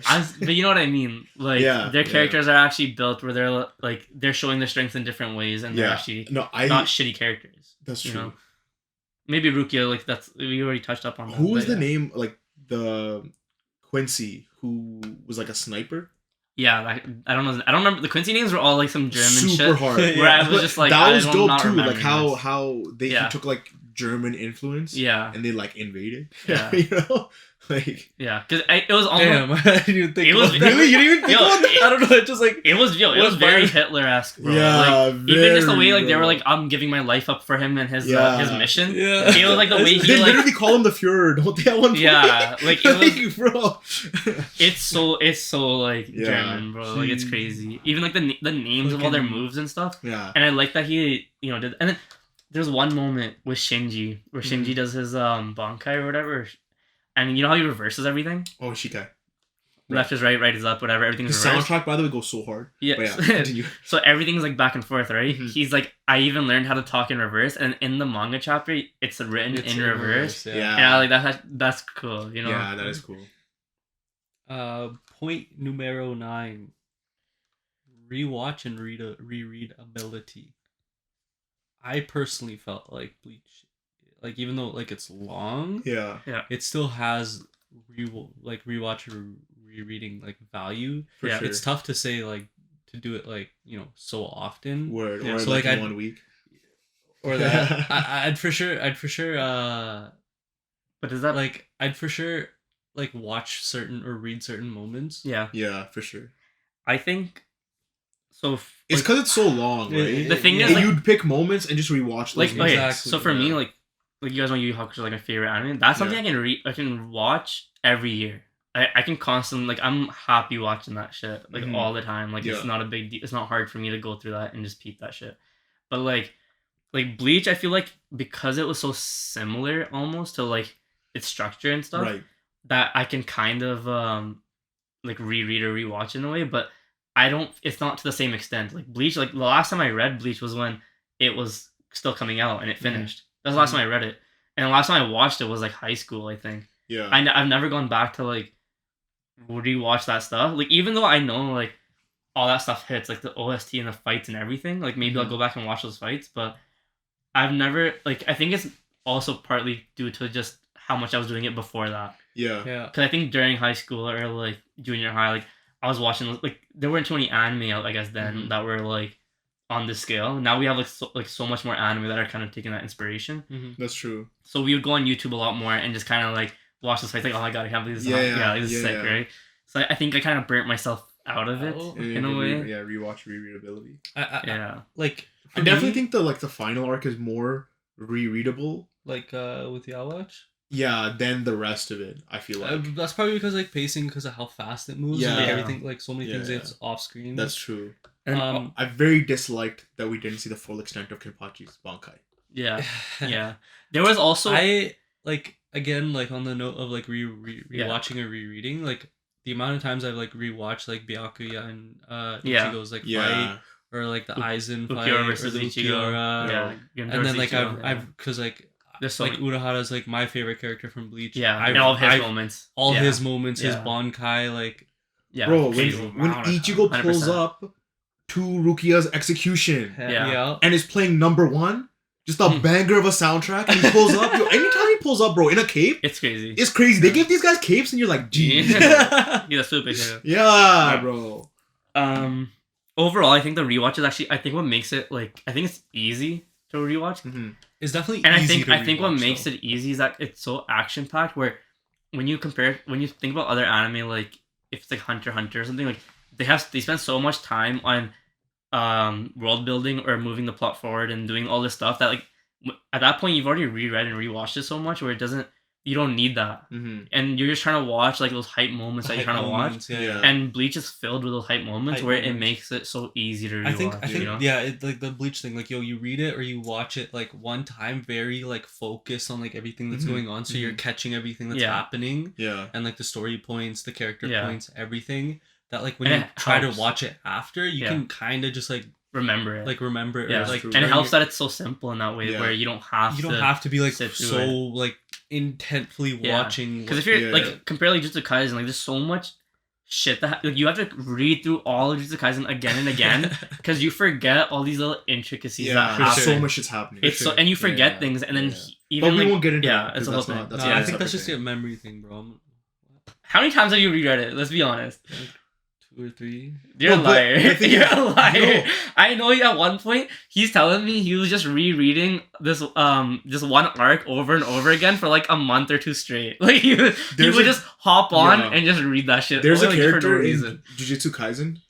Yeah. In like the most recent arc, who I feel like was directly inspired by that Bleach character, the Fullbringer character, who has Ninja? no, Tsukishima. who has the Knuckles. brass knuckles. Yeah. And it's every time he punches you, you could hit a Yeah. jackpot. Yeah. I think you guys know which character I'm Of talking course. about. Of course. Yeah, Just very that and better. no, same type of like demeanor in Yeah. terms of like a delinquent vibe, doesn't give a Yeah, fuck, yeah. right? But yeah. Hikari gives a fuck. But Also, like, personally, like, I just tried so hard not to say his name, and you're like, yeah. Personally, yeah, but also, the filler arcs, yeah, like, that's something that I would actually rewatch. Like, the Muramasa arc, I Yeah. used to actually go back and only watch that. Did you have arc. it downloaded on your PSP? Yeah. I had a PSP. On my PSP, I had moments downloaded because that arc, like, it's nice, man. Like, Yeah. it holds on. Even though it's filler, like, it's nice. And that's something, like, even though I'll probably reread Bro, Bleach, like, you'd want to watch This it. guy would just go back for Rangiku's Bankai. oh hell yeah! Wait, what was it, Bankai? What? Yoruichi's Bankai? Who? No, somebody's bro. Who are you talking about? Somebody's like Zanpakuto, bro, was looking too thick, bro.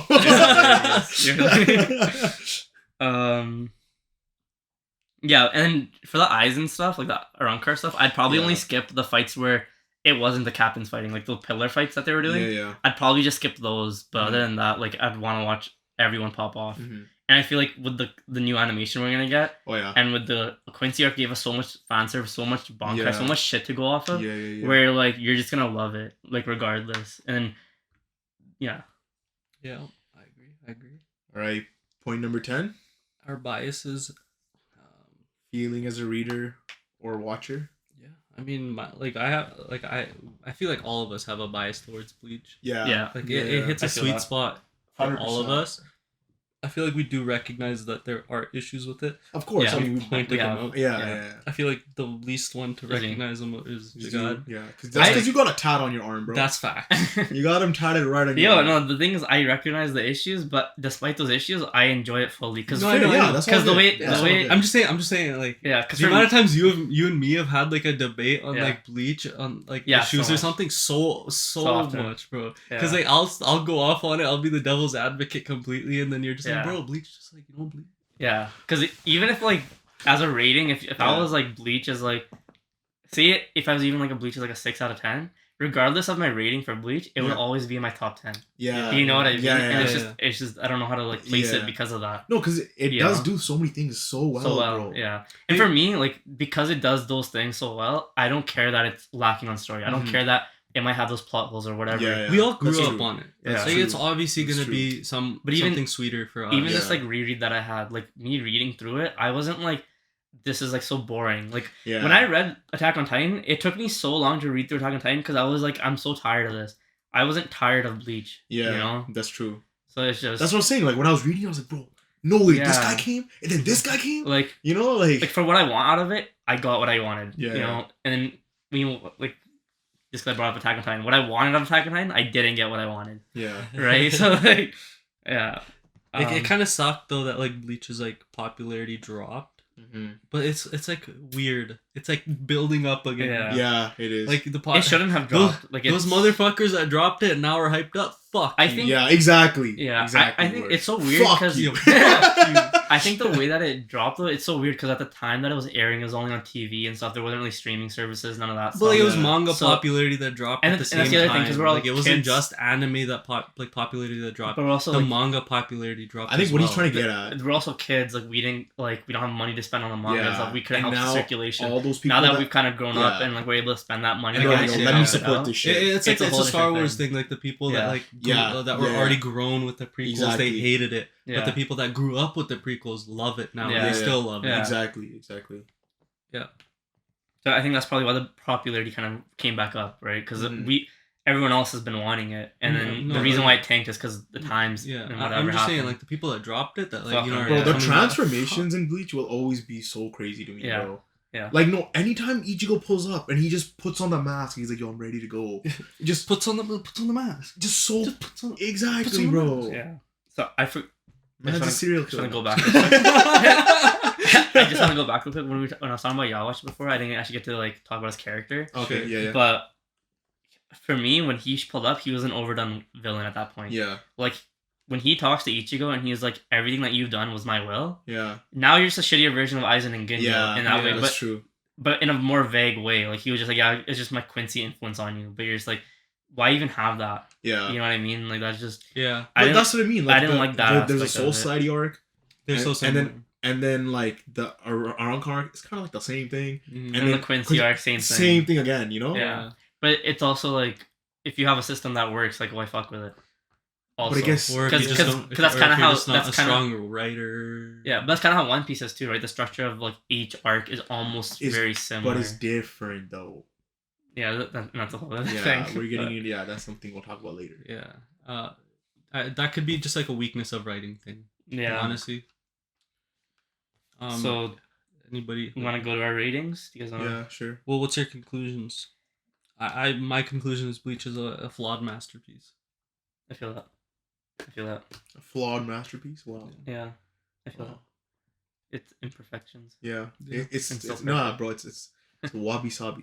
It's wabi sabi. Yeah, Like- wabi It's sabi. not Bleach anymore. It's called wabi It's sabi. wabi-sabi. It's wabi bro. sabi. There's Like beauty in imperfection. exactly. Like you Yeah. love it, but you recognize that there are Yeah. issues Yeah. that like people can have that like like it's not One Piece. Like right? from from like an Mhm. objective point of view, like I could see Bleach as being like a 7.5, maybe like an 8 out of 10 type of thing. Yeah. Just because like But I could see people dropping it down to like a 6. yeah, I can I see could also I can see also that see as that. well. I can, Yeah. but then I can see like just the things that it does so well for itself Mhm. that regardless, even if it is a 6, I'm still gonna keep it in my top 10 because Yeah. of what it's doing so differently from Yeah, anything yeah. else, That's right? true. Yeah.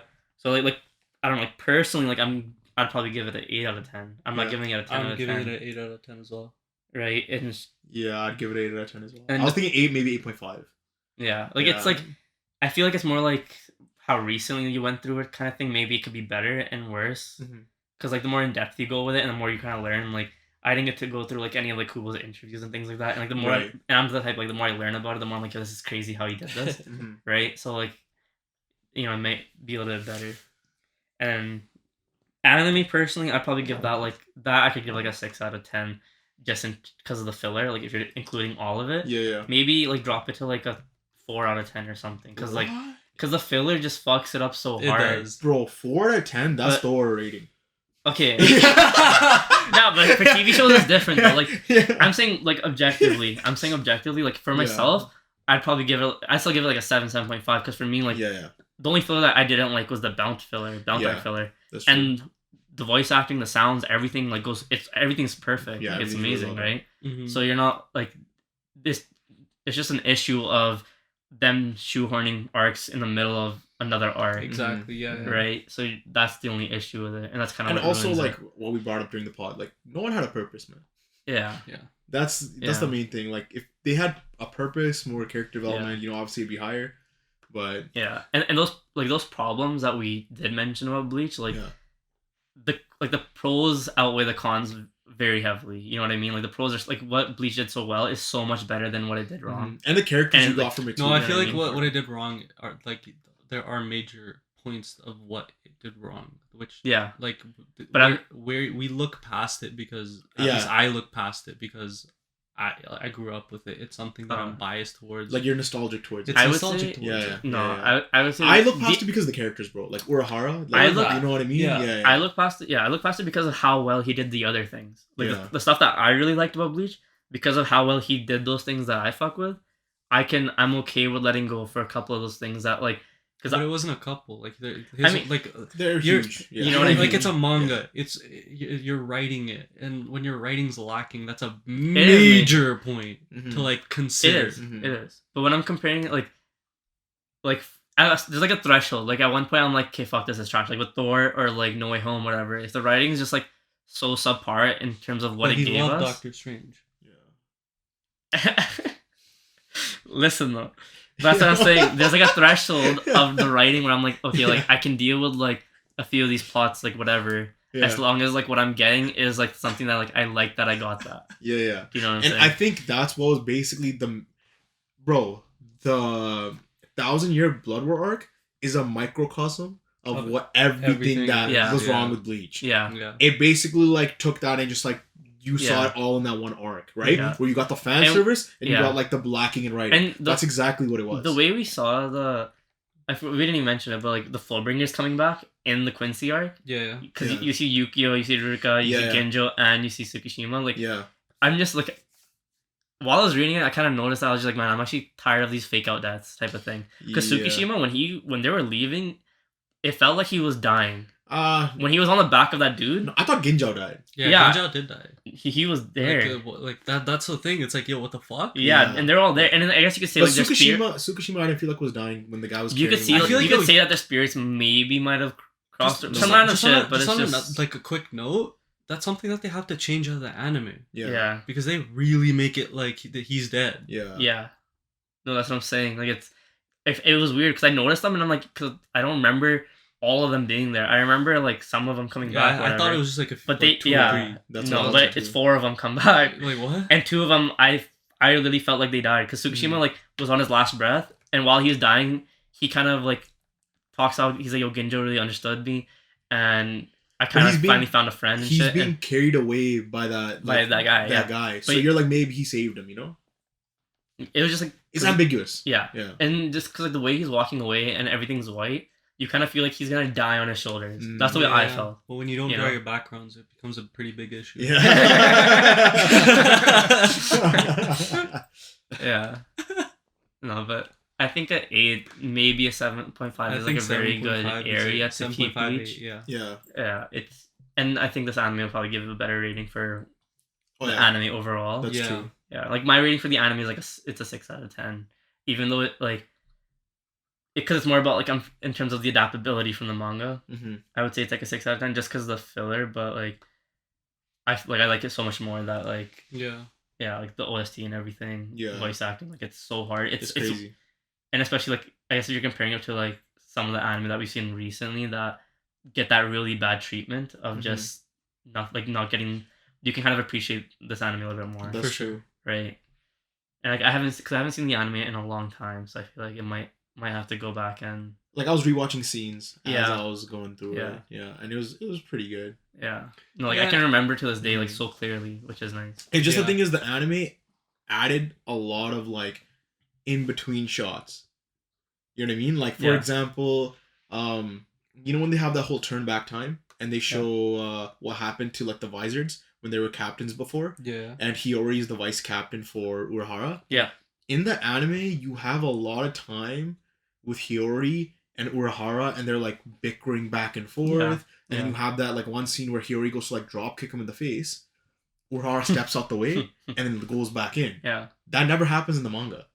Like none of that shit happens in the manga. They- it's just yeah. it's very minimal. Yeah. Like, so it's right to the point. yeah. Whereas sometimes in the anime it feels like tedious. You're like, oh, I gotta Yeah. get through this, No, and like I think I like it when anime does that sometimes though, where Yeah, that scene with like Hiyori trying Yeah, to drop no, kick him no. was insane. that I was like, sick. whoa. Yeah. Like- No, it was sick. But I'm Yeah. just saying, like in other aspects, it can be tedious, and I Yeah. can't think of another example. No, like, right now. because like for another example, it would be like not tedious but well done is the Gray Man, like where in the manga Mhm. they there's little moments and stuff where they don't flesh out, and it's like character moments like that. Yeah. Where in the anime you get so much of those character moments, like you wouldn't even notice that it's filler.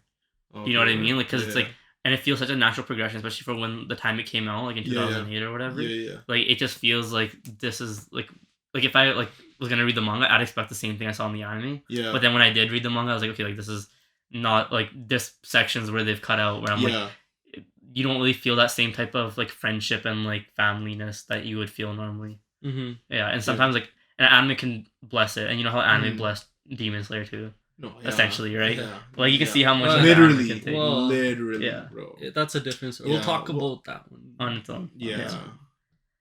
But I think that's the end of our podcast. Yeah. Yeah.